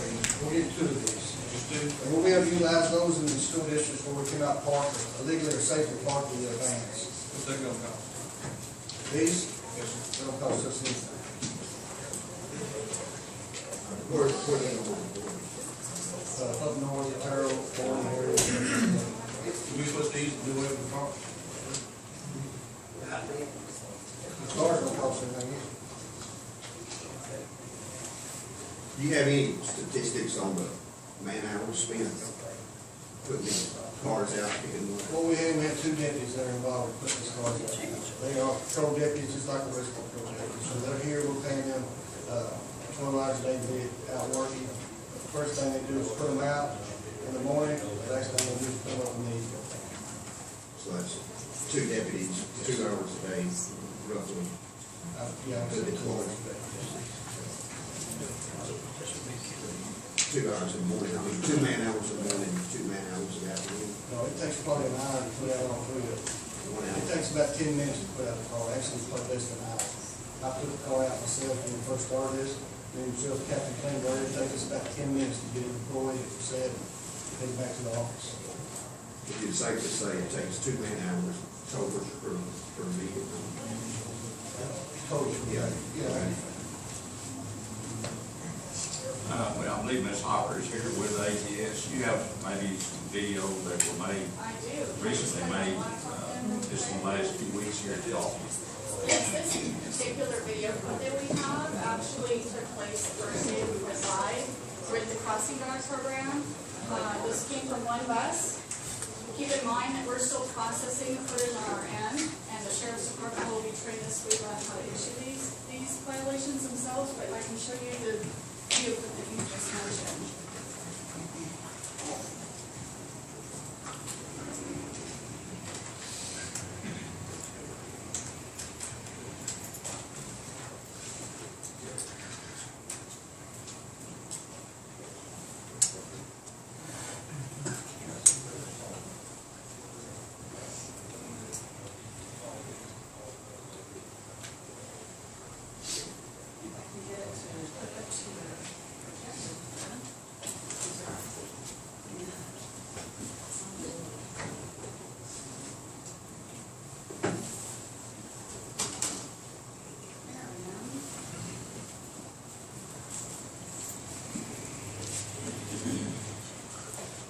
This is a very short clip. So again, these came from one bus in your Kaufman ISD area.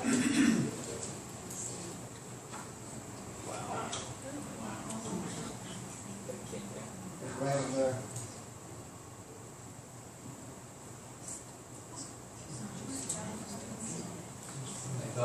They They know about it, they said. I'll replay that just one more time, because you'll be able to see that these buses are clearly stopped, the stop arms are clearly extended, and these folks are just ignoring it.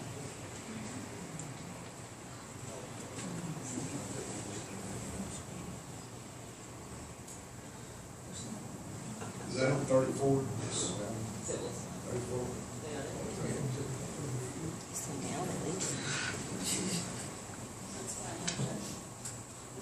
These again were just for the first day. We have not collected the other footage yet, but the sheriff's office will be doing those within the next week or so. Are any of those three in the audience today? If so, raise your hand. And those were issued citations? Not yet. They will That's be. warning period, yes.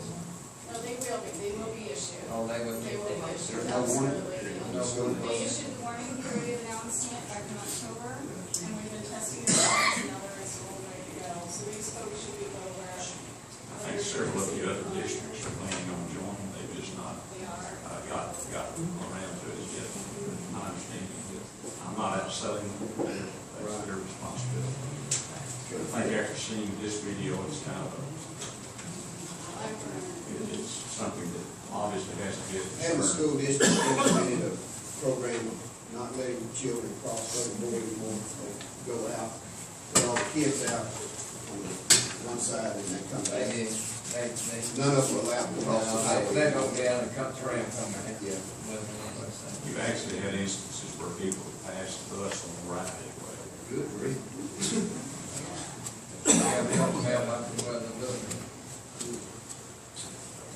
Thank you very much.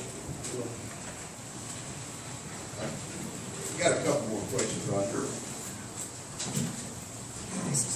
Got to run and hurry. So the 3 months, they've been in operation about 3 months now? Okay. Do you have any calculations how many man hours we spend on this program? We're gonna have some deputies that we're gonna be having out there anyway. I understand to do what they're doing, so. We got an estimate, our portion of that fine money is $13,470.60. That's fine. It's based on your numbers of the amount of fine citations issued. 22,450 was said. Right. Our portion is 60% of that, is it not? No, I think it's 60-40 right now. It works to be 50-50. Yeah, it goes, your ATS portion goes up 2% a year. That wouldn't be ours, because we owe them $2 a ticket for every ticket that's illegal on the citation. Well, that is gonna be my next question on the warnings issued. I don't know. Can you test to that? I'm sorry, what was the question? How much money the county owes for those warning citations? So the warnings themselves, there's a flat fee for each unit. $2. Which is $2,900 per unit for just the warning period only. Plus $2 And then $2 a citation. warning, correct. So what is that come to? I sent, Mr. Oldfield has the invoices, because our accounting team. May I has bring that. them, Commissioner? May I Yes, bring them? please. Anything else tonight? Yes. I will bring 4 copies, so you know.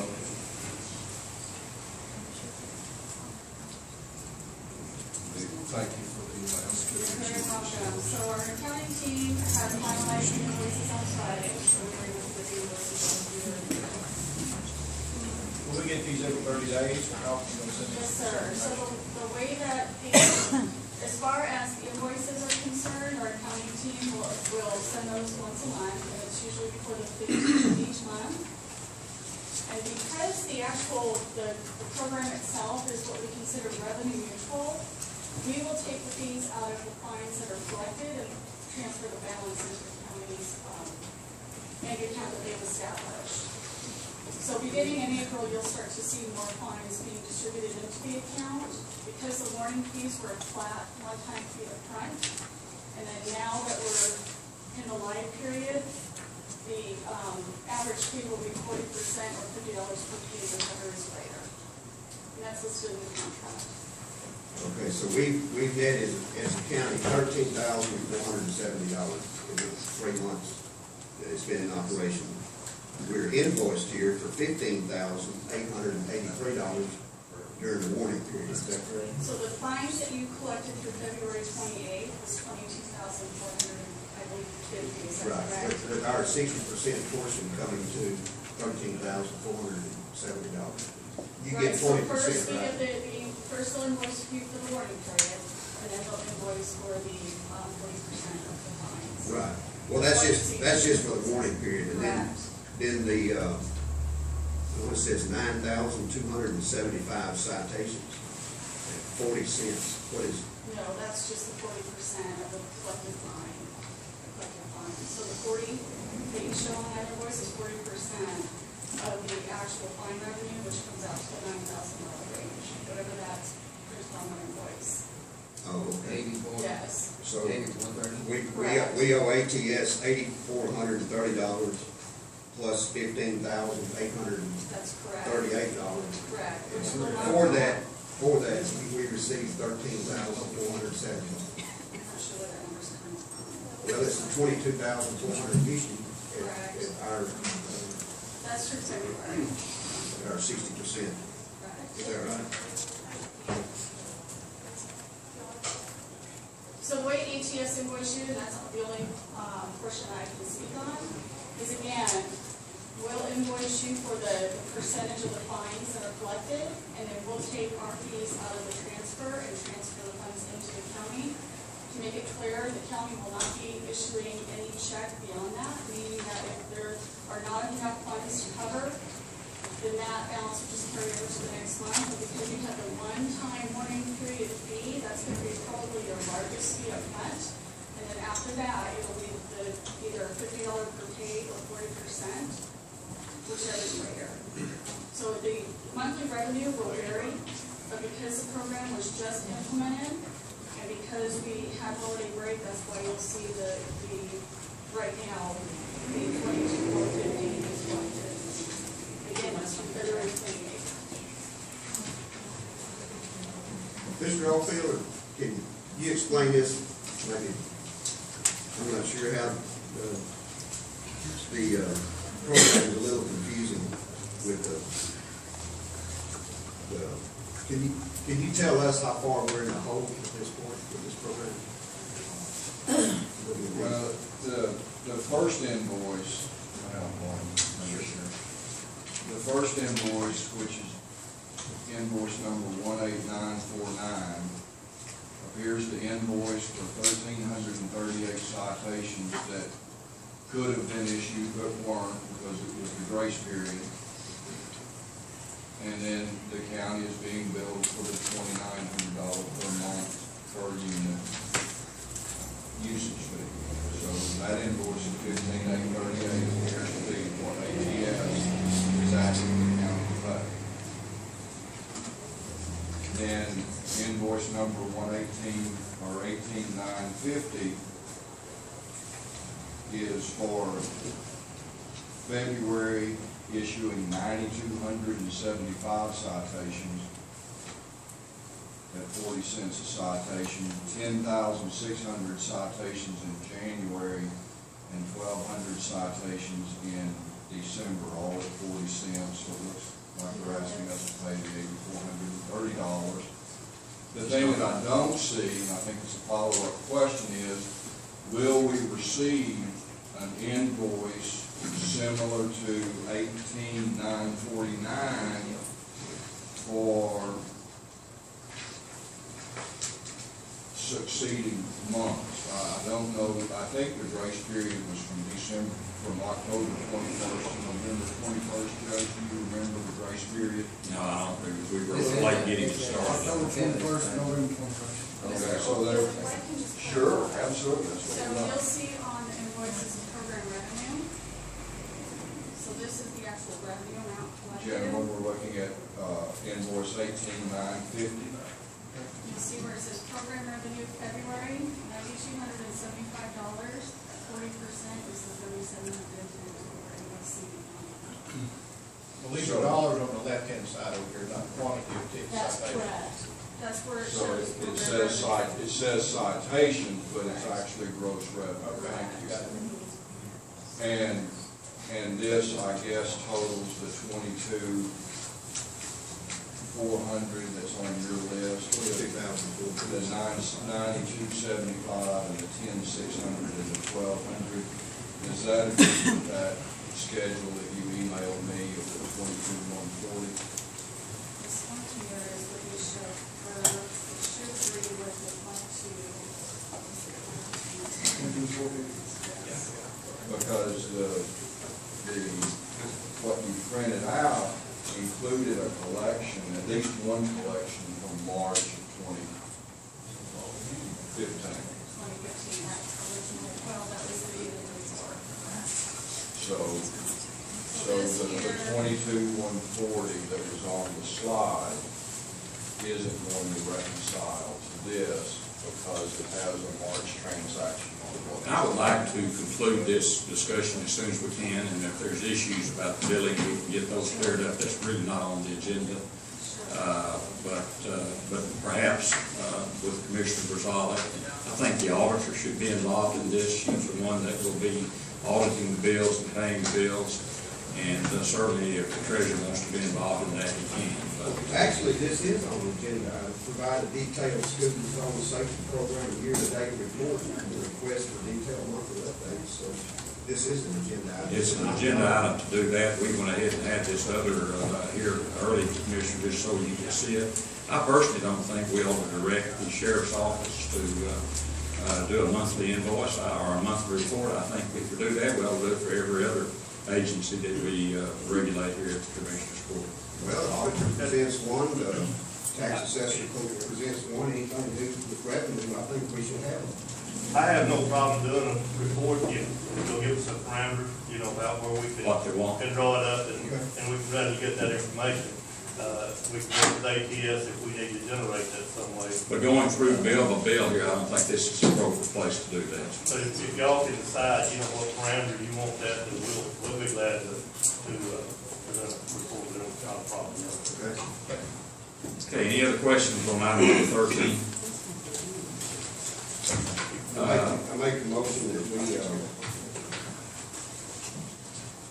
we have a detailed monthly report from the sheriff's department on the ATS system, showing the man hours expended for the program, the amount of tickets issued, and the amount of revenue that should be generated from the tickets, should they be paid.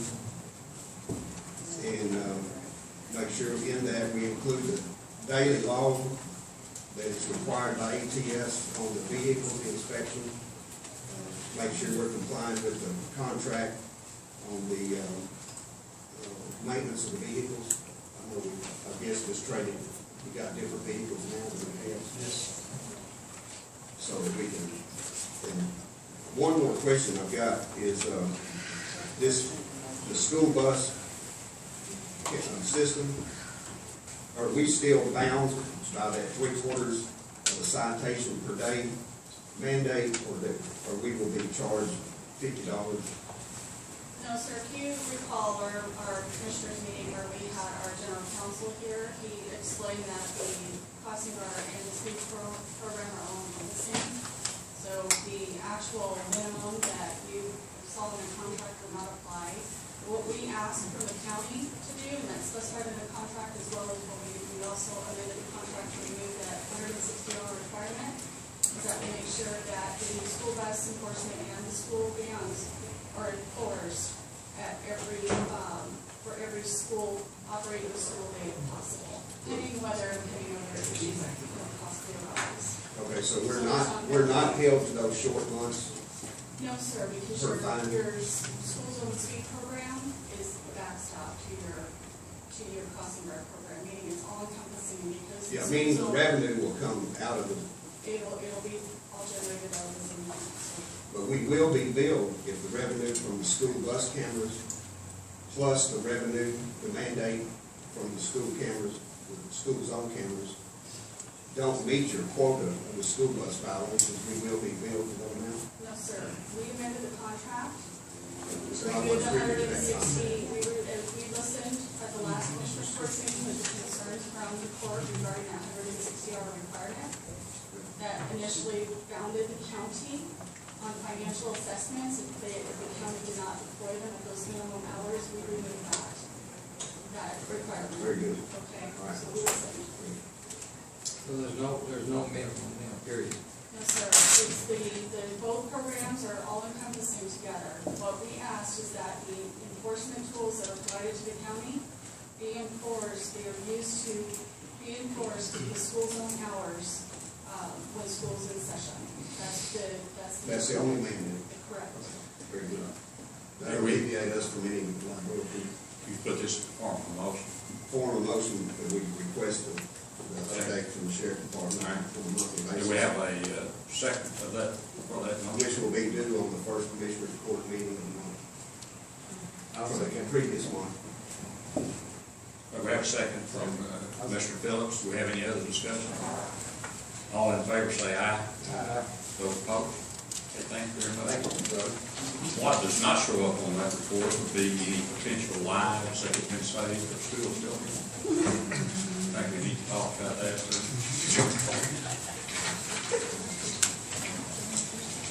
Item number 14, Commissioner Rosati to discuss and consider Commissioner's Court order stating that all contracts pertaining to county business be signed by all commissioners, county judge, and county clerk, and copies to be supplied to each. I put that over there just for the simple reason that using that as an example, the contracts were changed after we obtained the commissioner's court, and I wasn't aware of it. I don't know if the rest of them were. And I think it'd be a good idea. If not, indeed, it is the law, is it not? May I address this? Sure. Yes, I would like for you to, John. I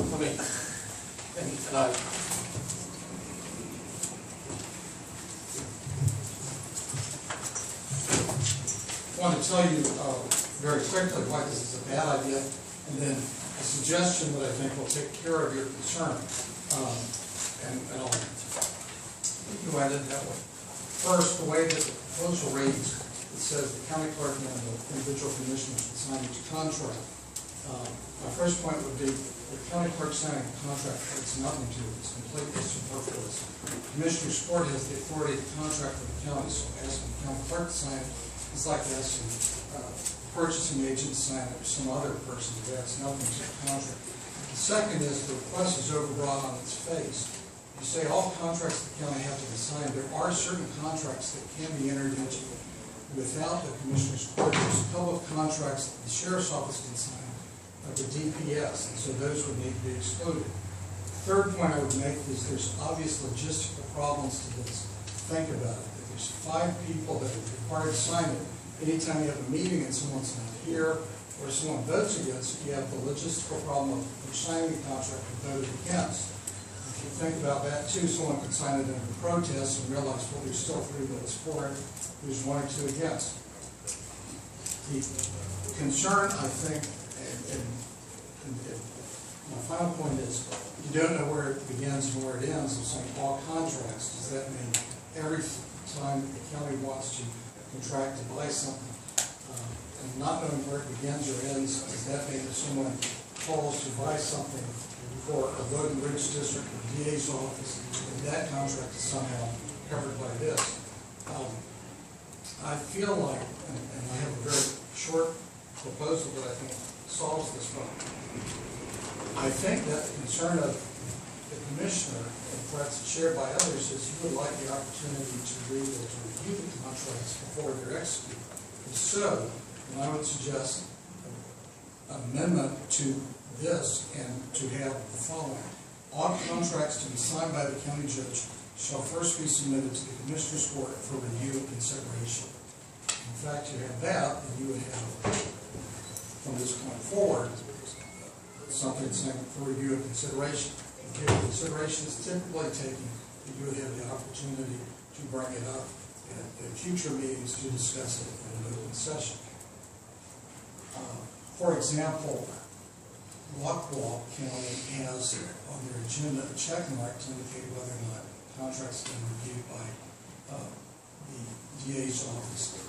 You could have the same thing, but what the concern that you have is the ability to review it. I think you have that, I think that having the complete commissioner's court signed contracts presents more problems than it solves. And it's always a public record of who voted for and against a particular contract anyway, by virtue of the minutes that we have. But I think that it expedites it, it avoids uncertainty and confusion to have the county judge sign the contracts. Say that everyone needs to sign it. It's not actually correct.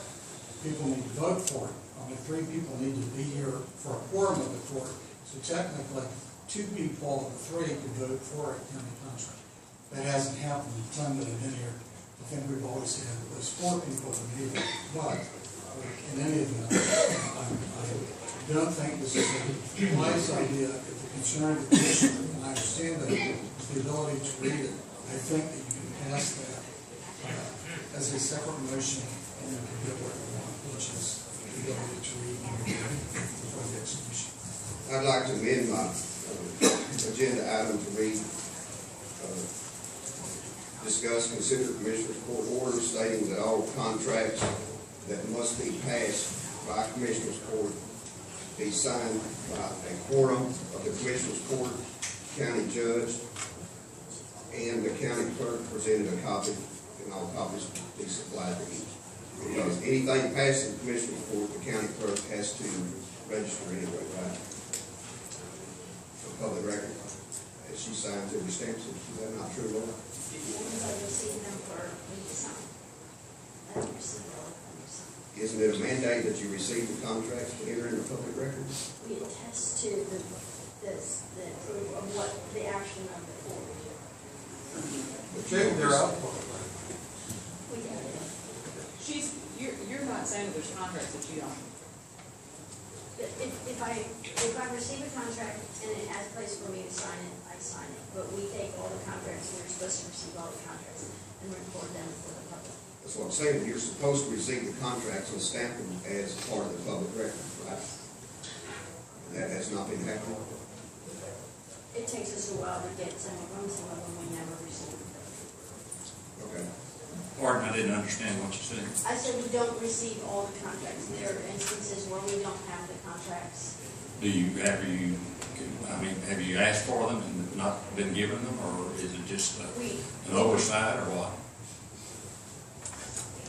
We work with your office to make sure that everything that's on the agenda is received in the package. And when your office says there's nothing there, there's nothing we can do. When someone requests something, we go back and we don't have the documents. We'll try to go back to the originating person who would have kept those contracts, but those contracts are just not always available. They don't always make it to the commissioner court minutes. Our job is to record them. Our job is not to necessarily go out there and demand them. I have no authority to demand contracts. And that's something that it has not been occurring. I was under the impression that it has been occurring. We always have a copy on file at my office, and certainly we can provide that with you as well. So if that's been a communication process, or problem, we can certainly do that. Jack, I think you got a comment. Yeah, just clarification. You're only talking about contracts with the court. Passed in Commissioner's Court, only, yes. Not purchase orders. No. And I signed contracts on that. I understand, we have hundreds and hundreds, I don't expect to see those. I'm talking about just contracts that are passed in Commissioner's Court. John and DA, is that his amended motion? Does that pass what you feel like would be appropriate? Can you read it? Yeah, that's what I was going to ask. Commissioner's Court order stating that all contracts that must be passed by Commissioner's Court be signed by a quorum of the Commissioner's Court, county judge, county clerk, and copies to be supplied to each. But you're just saying copy of that sign with the county clerk. She's not signing. No. I mean, maybe I should rephrase that too. Well, that's not what I suggested. First, I think, like I said, the requirement of the county clerk signing a contract is a superfluous requirement. The quorum would be reflected in the minutes in any event. So it's saying a quorum is going to sign it. I guess you could do that, but it just makes sense. I mean, the city doesn't. Cities typically don't have a quorum sign their contracts. They have just the mayor sign their contracts. Counties typically have just the county judge. So if your concern is that you want the ability to see the contract renewed, that's made it before it's signed, I think that my proposal is. Well, just like the ATS contract, it was amended after we had the information, and we reviewed it, and it was passed in Commissioner's Court, and then it was amended, and we had no knowledge of that. The motion that approved that, Commissioner, gave the district attorney's office power to amend. I understand that. That's why I'm asking for this, so we will have a true and correct contract, and we're not left in the dark on what's been amended, what's been changed. And I'm sorry, and this is a little confusion on my part. I think the fact that the contract would be amended, the example you're giving with ATS, instead of having that signed, you bring up the point that it should have been brought back and reviewed.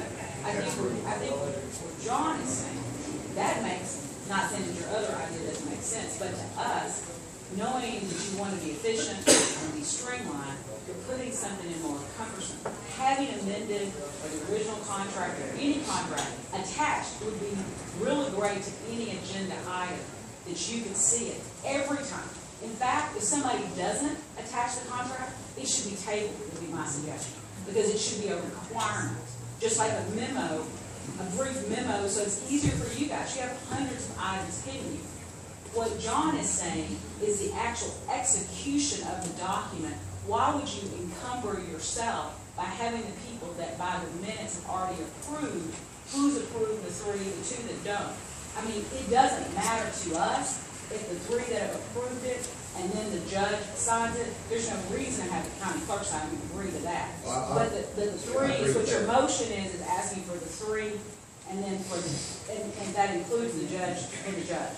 But that's the only difference we're making distinction of, is let's make sure everything amended, even if we have the authority to do it, and it's ministerial, bring it to you, let you see it, debate it, and we're just making a distinction of the signature lines, which might be just grinding it down too low. You know what I mean? I don't want to keep grinding the issue that doesn't matter. We don't care. We're just trying to make it easier on y'all. If you voted for something, you come back and amend it, he signs it. If y'all don't pass it, he can't sign it.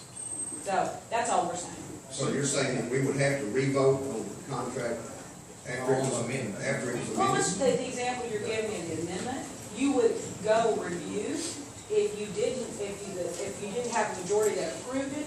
But you remember on that particular instance, you would have agreed because you had already previously given us the authority to amend it. In that instance, it was a favorable amendment. That's why we went ahead and did it in that instance. You see what I'm saying? Okay. The way that contract was originally drafted, we had 160. I get what you're saying.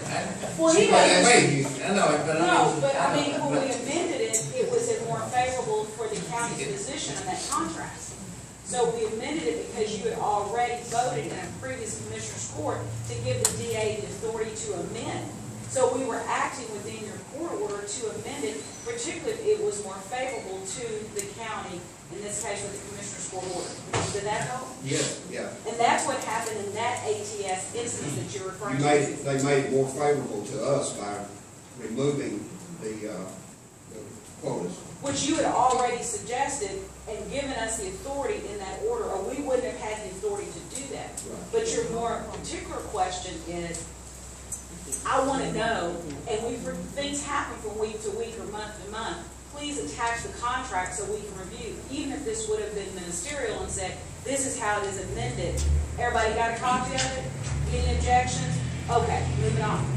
Your other question is, how many people should sign? And I'm suggesting, with John, advise, leaner, quicker, efficient.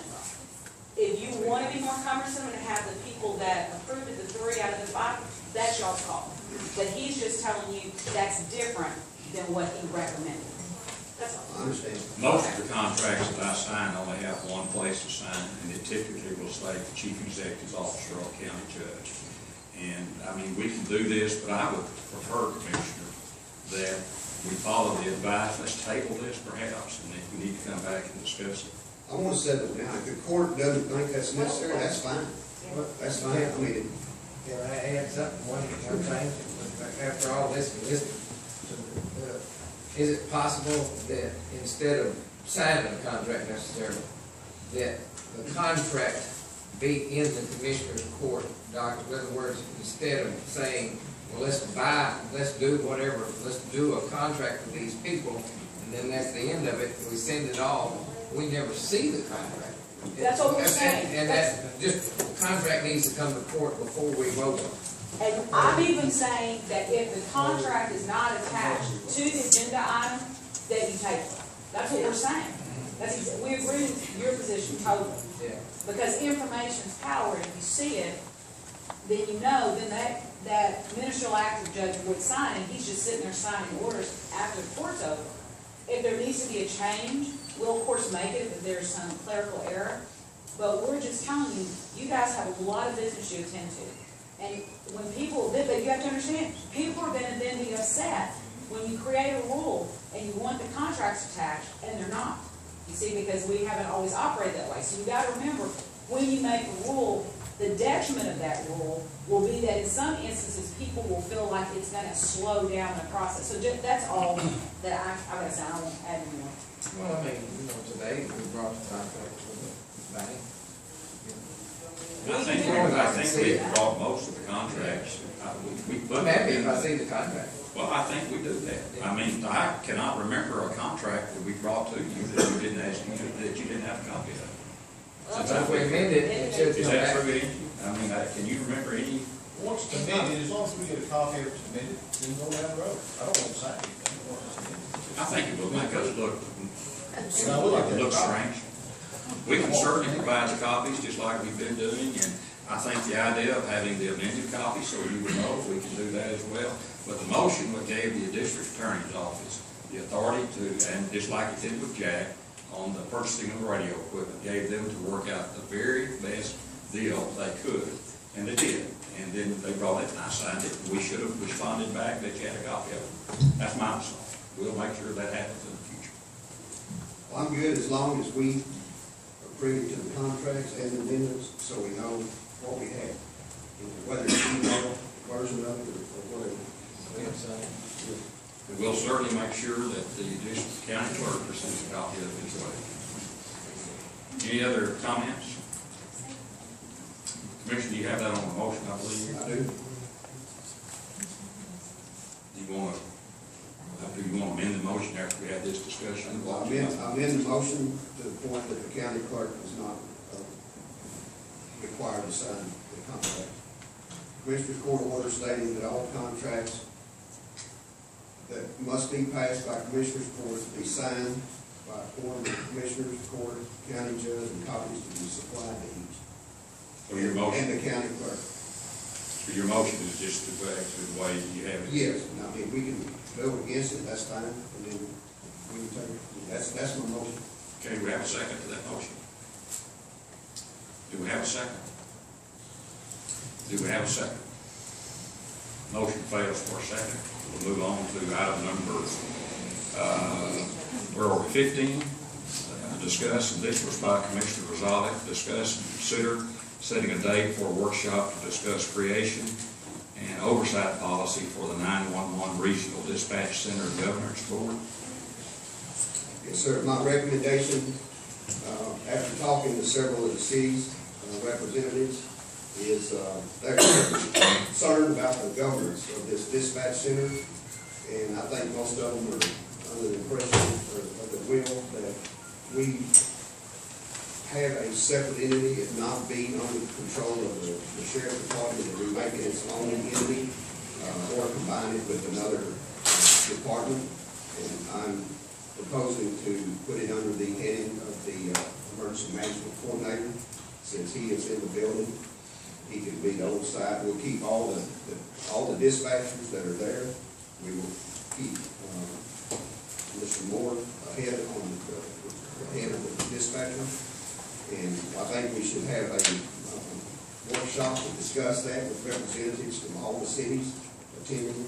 And that's what your motion is to have the workshop. Have a workshop for this item. You put that in the form of a motion? I do.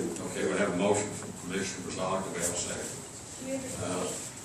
Well, that's something we need, I We'll guess. have to Get with all work the with the cities, cities, yes. you know, without knowing that, and we'll notify everybody when we do that. Sheriff, do you have any comments about that? No. Okay, we have a motion. We do have the, rough draft of the government board out to, Harold, Kaufman, and Cranmer.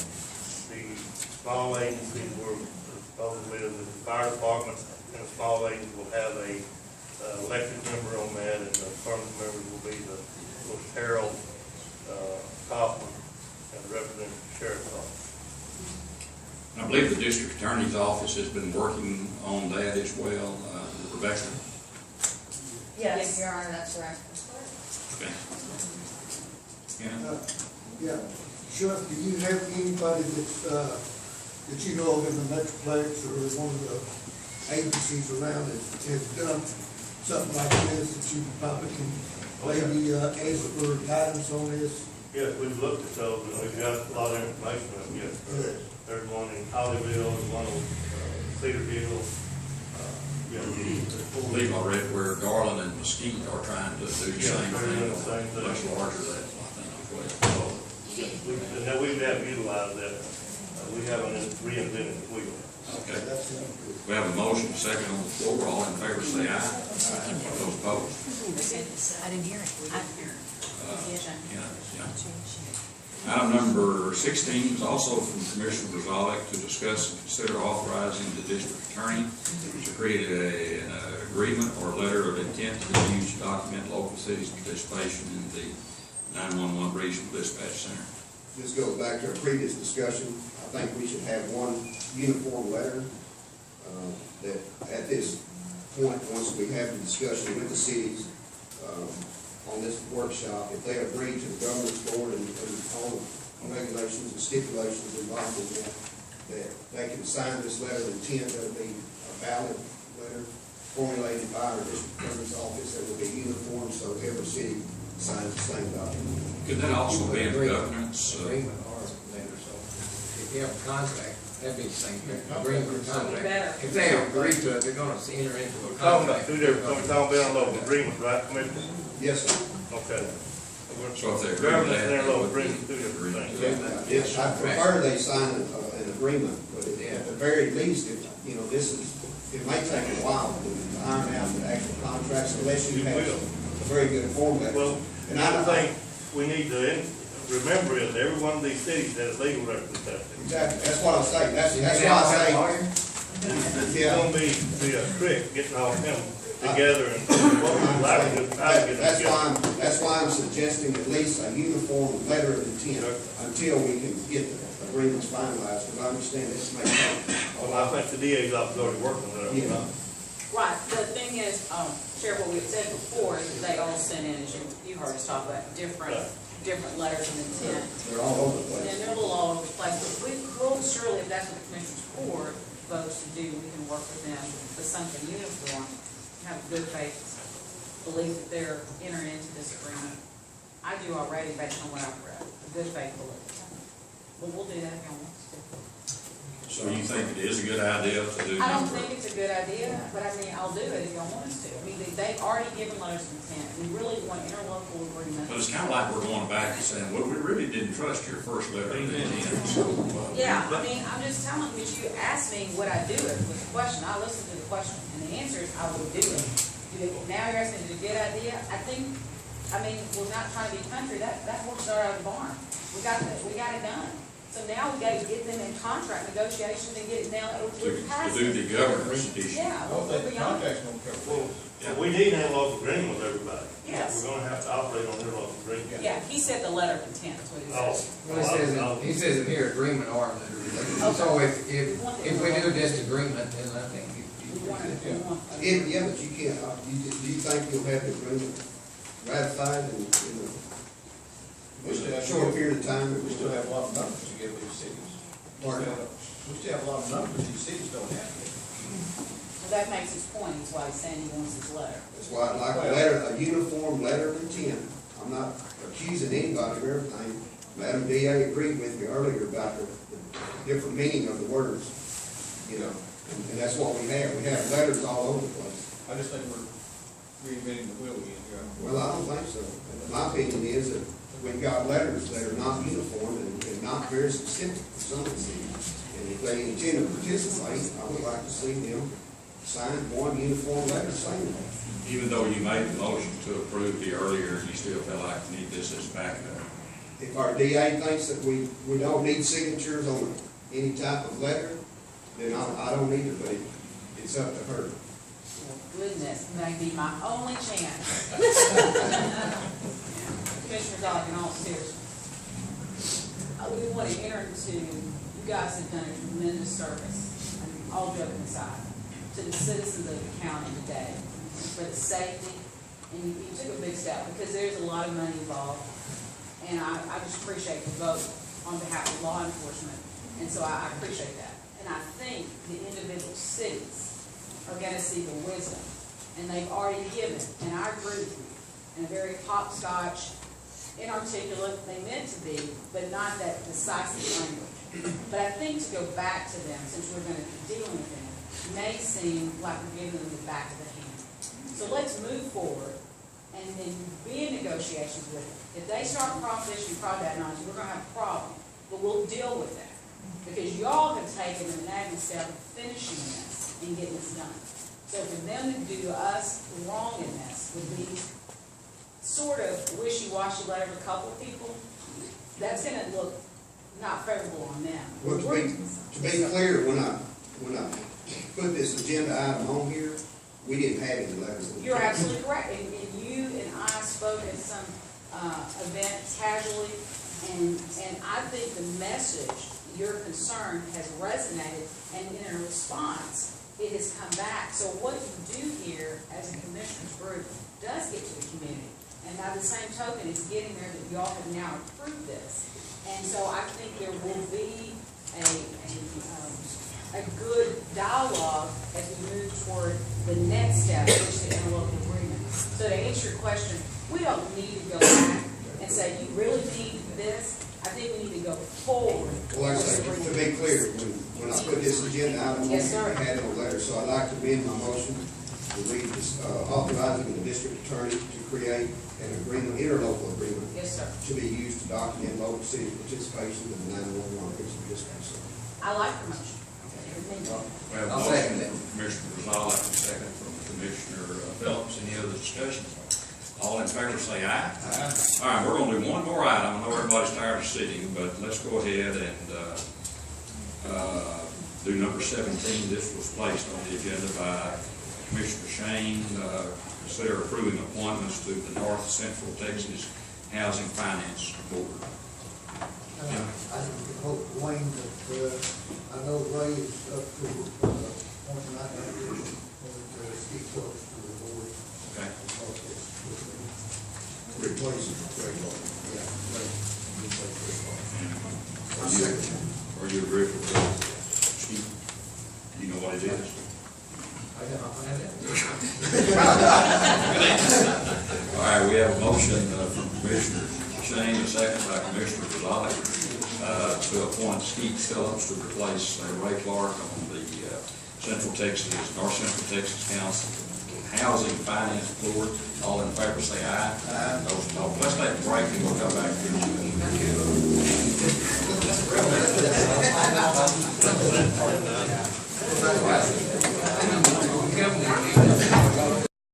And I am checking that every time. Oh, there's nobody from Allison, Jim Allison, another bill in here from him. I thought we had to pay for that. We don't, not for Kaufman. Which one? For $100. On page 3. Those are two calls from, John Long and a $2 charge for something else. Two $48 charges and $2. So he was chewing me out for calling and asking the questions, saying he was hoping we wouldn't be billed, and we had never been billed before that point, until he brought it up. And then he billed Commissioner us. Rosales brought me the letter that y'all were covered under the Judges Association, so I addressed him Allison, and he told me to remove the one that Commissioner Rosales and Commissioner Shane had done, so I've got those two. So that's what we pay that money for, to be able to call them and ask them questions. Should they be able to bill us for John's questions? I don't know, that's like Well, he's not, counsel to another. John's not a commissioner. part of the commission? No, he's not. And I'll tell you something, I asked something, there was something else I asked about the lawsuits and things, and he can't even represent, remember when you, the poor farm thing, and I said, well, of course you can't, because that's a private company outside, and they have to pay. He can't even represent.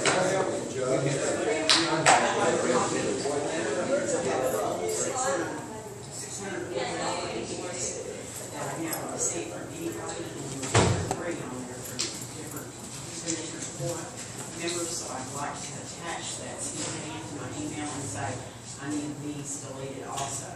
Well, didn't that, email come from you? Did you forward it to me? Yeah, but you have a letter, and I just typed the wording of that letter and showed me, I need a copy of it, and I'd like to send it to me. Just say, question, behind on the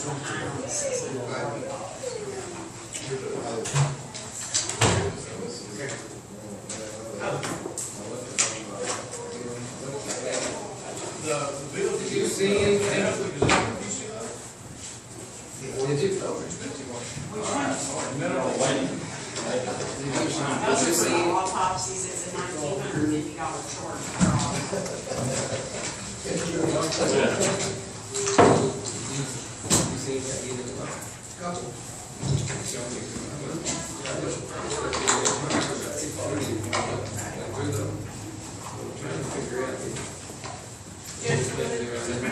On the agenda item for line item transfers and pays the bill sheets, I'd like for you to amend there and change it that people can't leave, they have to stay and pay the bills, because that's the most exciting part of my part.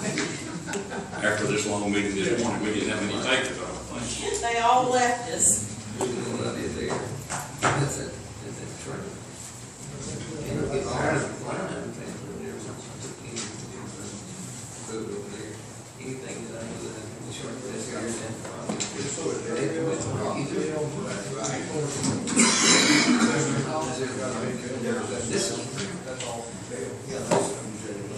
You ready for question and answer? Q&A? Do you have any questions over the line item transfers? No. Okay, because one of them was to increase the pay for court dues that you approved. The other one is, Commissioner Phillips needed some additional money in a couple of his line items. Then Commissioner J.P. Allen wanted to buy a piece of equipment, and he has quite a bit sitting in his contingency. So we wanted to move that so he could buy those pieces of equipment. We had enough in one to pay for the 90-some thousand. This is the other part, the 69 that goes at the back of it. That's a good, he's gonna share. Yeah, we get to use it for. What is it? Still got the video going. What is it?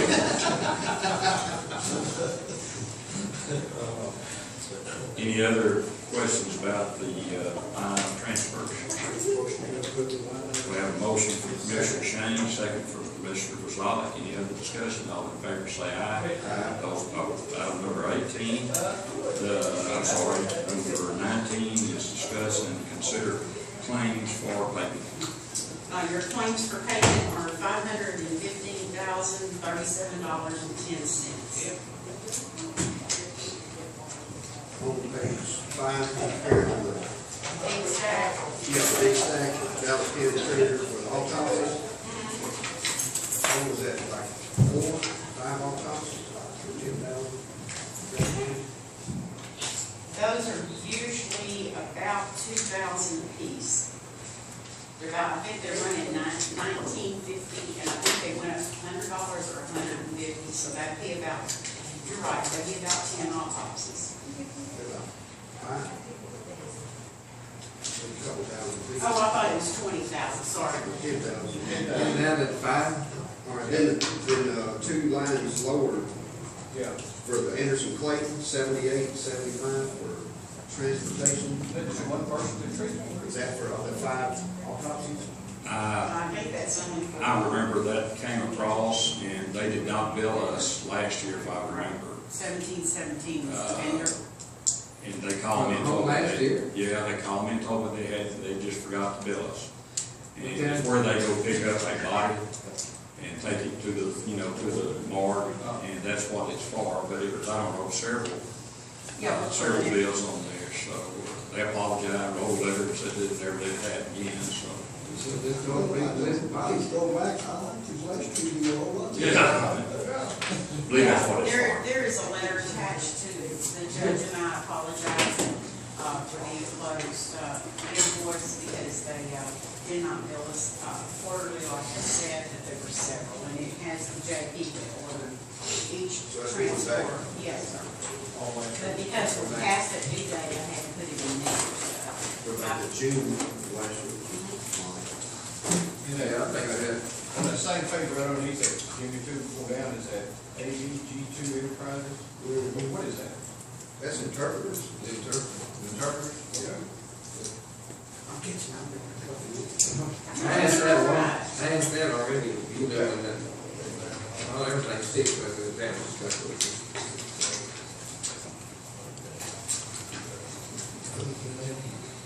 That's all I had. Water bills, that's all I had. Okay, under page 16, the medical dental exam care. Page 16. Yeah. Presbyterian Hospital, almost 38,000. That's jail out there. Yeah. But, I mean, we have a medical contract. That they have, if they're transporting, it's vendor 166. Is that on one person? We're pulling the invoice. No, I didn't, no, not that I can remember. There was one on there, I think, it's actually one of But no, yeah. that's pretty bad, we're paying for one that we didn't even know. Yeah. Now, I have to question that. I'm not being recognized. Well, there's actually two on here, I don't know. No. They actually billed us 73,000, and the amount that was agreed to pay according to our agreement, is 37. 38. So what do we do, pay on Medicare rate? I think that's according to our contract. Yeah, that's what I mean, so we go down Medicare rate. That sounds about right. About 50% of the bill. Yeah, that sounded about right. When it was 60. And that's not all for one person. Yeah. No, I mean, but that's So it could have been a repeat or two, you know, somewhere. I think they start calling, I think we'll release it. Frequent flyers, what you doing, Paul? Graham. Graham. We get a good rate there. Catch that bus going to Chicago. I don't lose that. Any more questions on the bills? Page You got some more. 21, under granted court law engineering fees. So we got the very last one on the page was $4,000.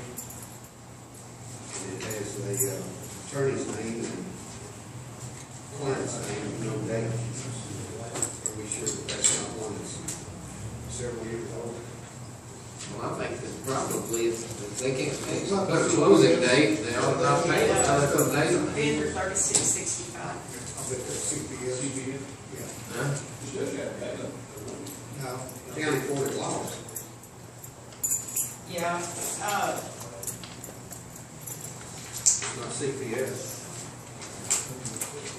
Page 21. Very last one. Yeah, very last one. should be, the date 8/2014 through January 8/15. What is the date, Karen, I'm sorry? Let's see. Let's see. Yeah, it doesn't have a date. I can probably go look it up real quick though. I just want to make sure it's, not one of the old or something. Ms. Jones just signed that. That's a lot of money. It would have to be like a trial, would it? I think so. Does it say a kilo on it? Sometimes those are a lot. Well, right here it's got, see, attached 6.914 to 130. services, their hours 4.3. Yeah, that's within the 2-year period. 43, I mean, from, well, yeah, that they do that day. So Judge Jones approved it. It's current. It's current. Okay. It's good. Yeah, a lot of times the stuff that they attach is put into the actual cause by that defendant. But that's when that attorney was working it, so he put that. They all know we're paying attention to that. I know. I think The government wouldn't submit it with that. yeah, the new judge we have out at the CPS court, that's He is kind of waiting. Yeah, he's really, Let's stick with him. that was really, well, last year we paid, what, $200,000 on that CPS court. Sure So was. the judges met with him, and they talked to him about the issue, and evidently it's It's, because he's went way down on approving the hours. He's discounting quite a bit. yeah, good. Money on the drum roll case, that'll be reimbursed back to us, right? Yeah. Karen, on page 20. What did about? Whatever the 911 Around. That's all. 29, Yeah, we should get reimbursed. One of the things that's happened to us during the changeover of governor, we've got a new, completely new office we're dealing with for that. yes. And some of the people have changed out, so some of the things that people agreed to do under Vendor good tenants. periods. 10602, You people are, it's not that they're discouraged. Yes, the first 700. Or making sure that, you know, that they can do legally. Page 20 Got a down. little bit of a disagreement going with them on a couple of things. That's all that's in there. So I think we'll be okay. the 1640 and 4225. 50. Yeah. The wrong things are stuck out. It's not after the one. There's two options. Go page 26. 29. The gas. This is, Steve Cooey. This was a Army construction project. That's to with the vendor automatic gas company.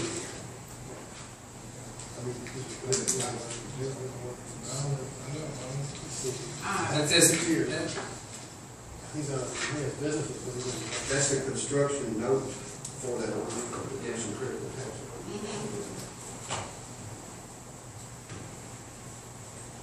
Jack knows about this. That's all he said. Yeah, and there was a purchase order issue by Jack. All the part. It was on mission critical, some of it, It's $6,000. gas and supply. You know what that was for? Oh, that's the propane. That was for, I'm asking Oh, I'm sorry. George. That's a lot of propane. We got a propane tank out there for our Yes. generator. That's probably what it's for. Yeah. It's a big propane tank. $1,640. Underground. And then 4252. Yeah, it's underground, you can't see it. I guess one's for the tank and the other one's for the propane itself. Yeah, there's should be two tanks in there.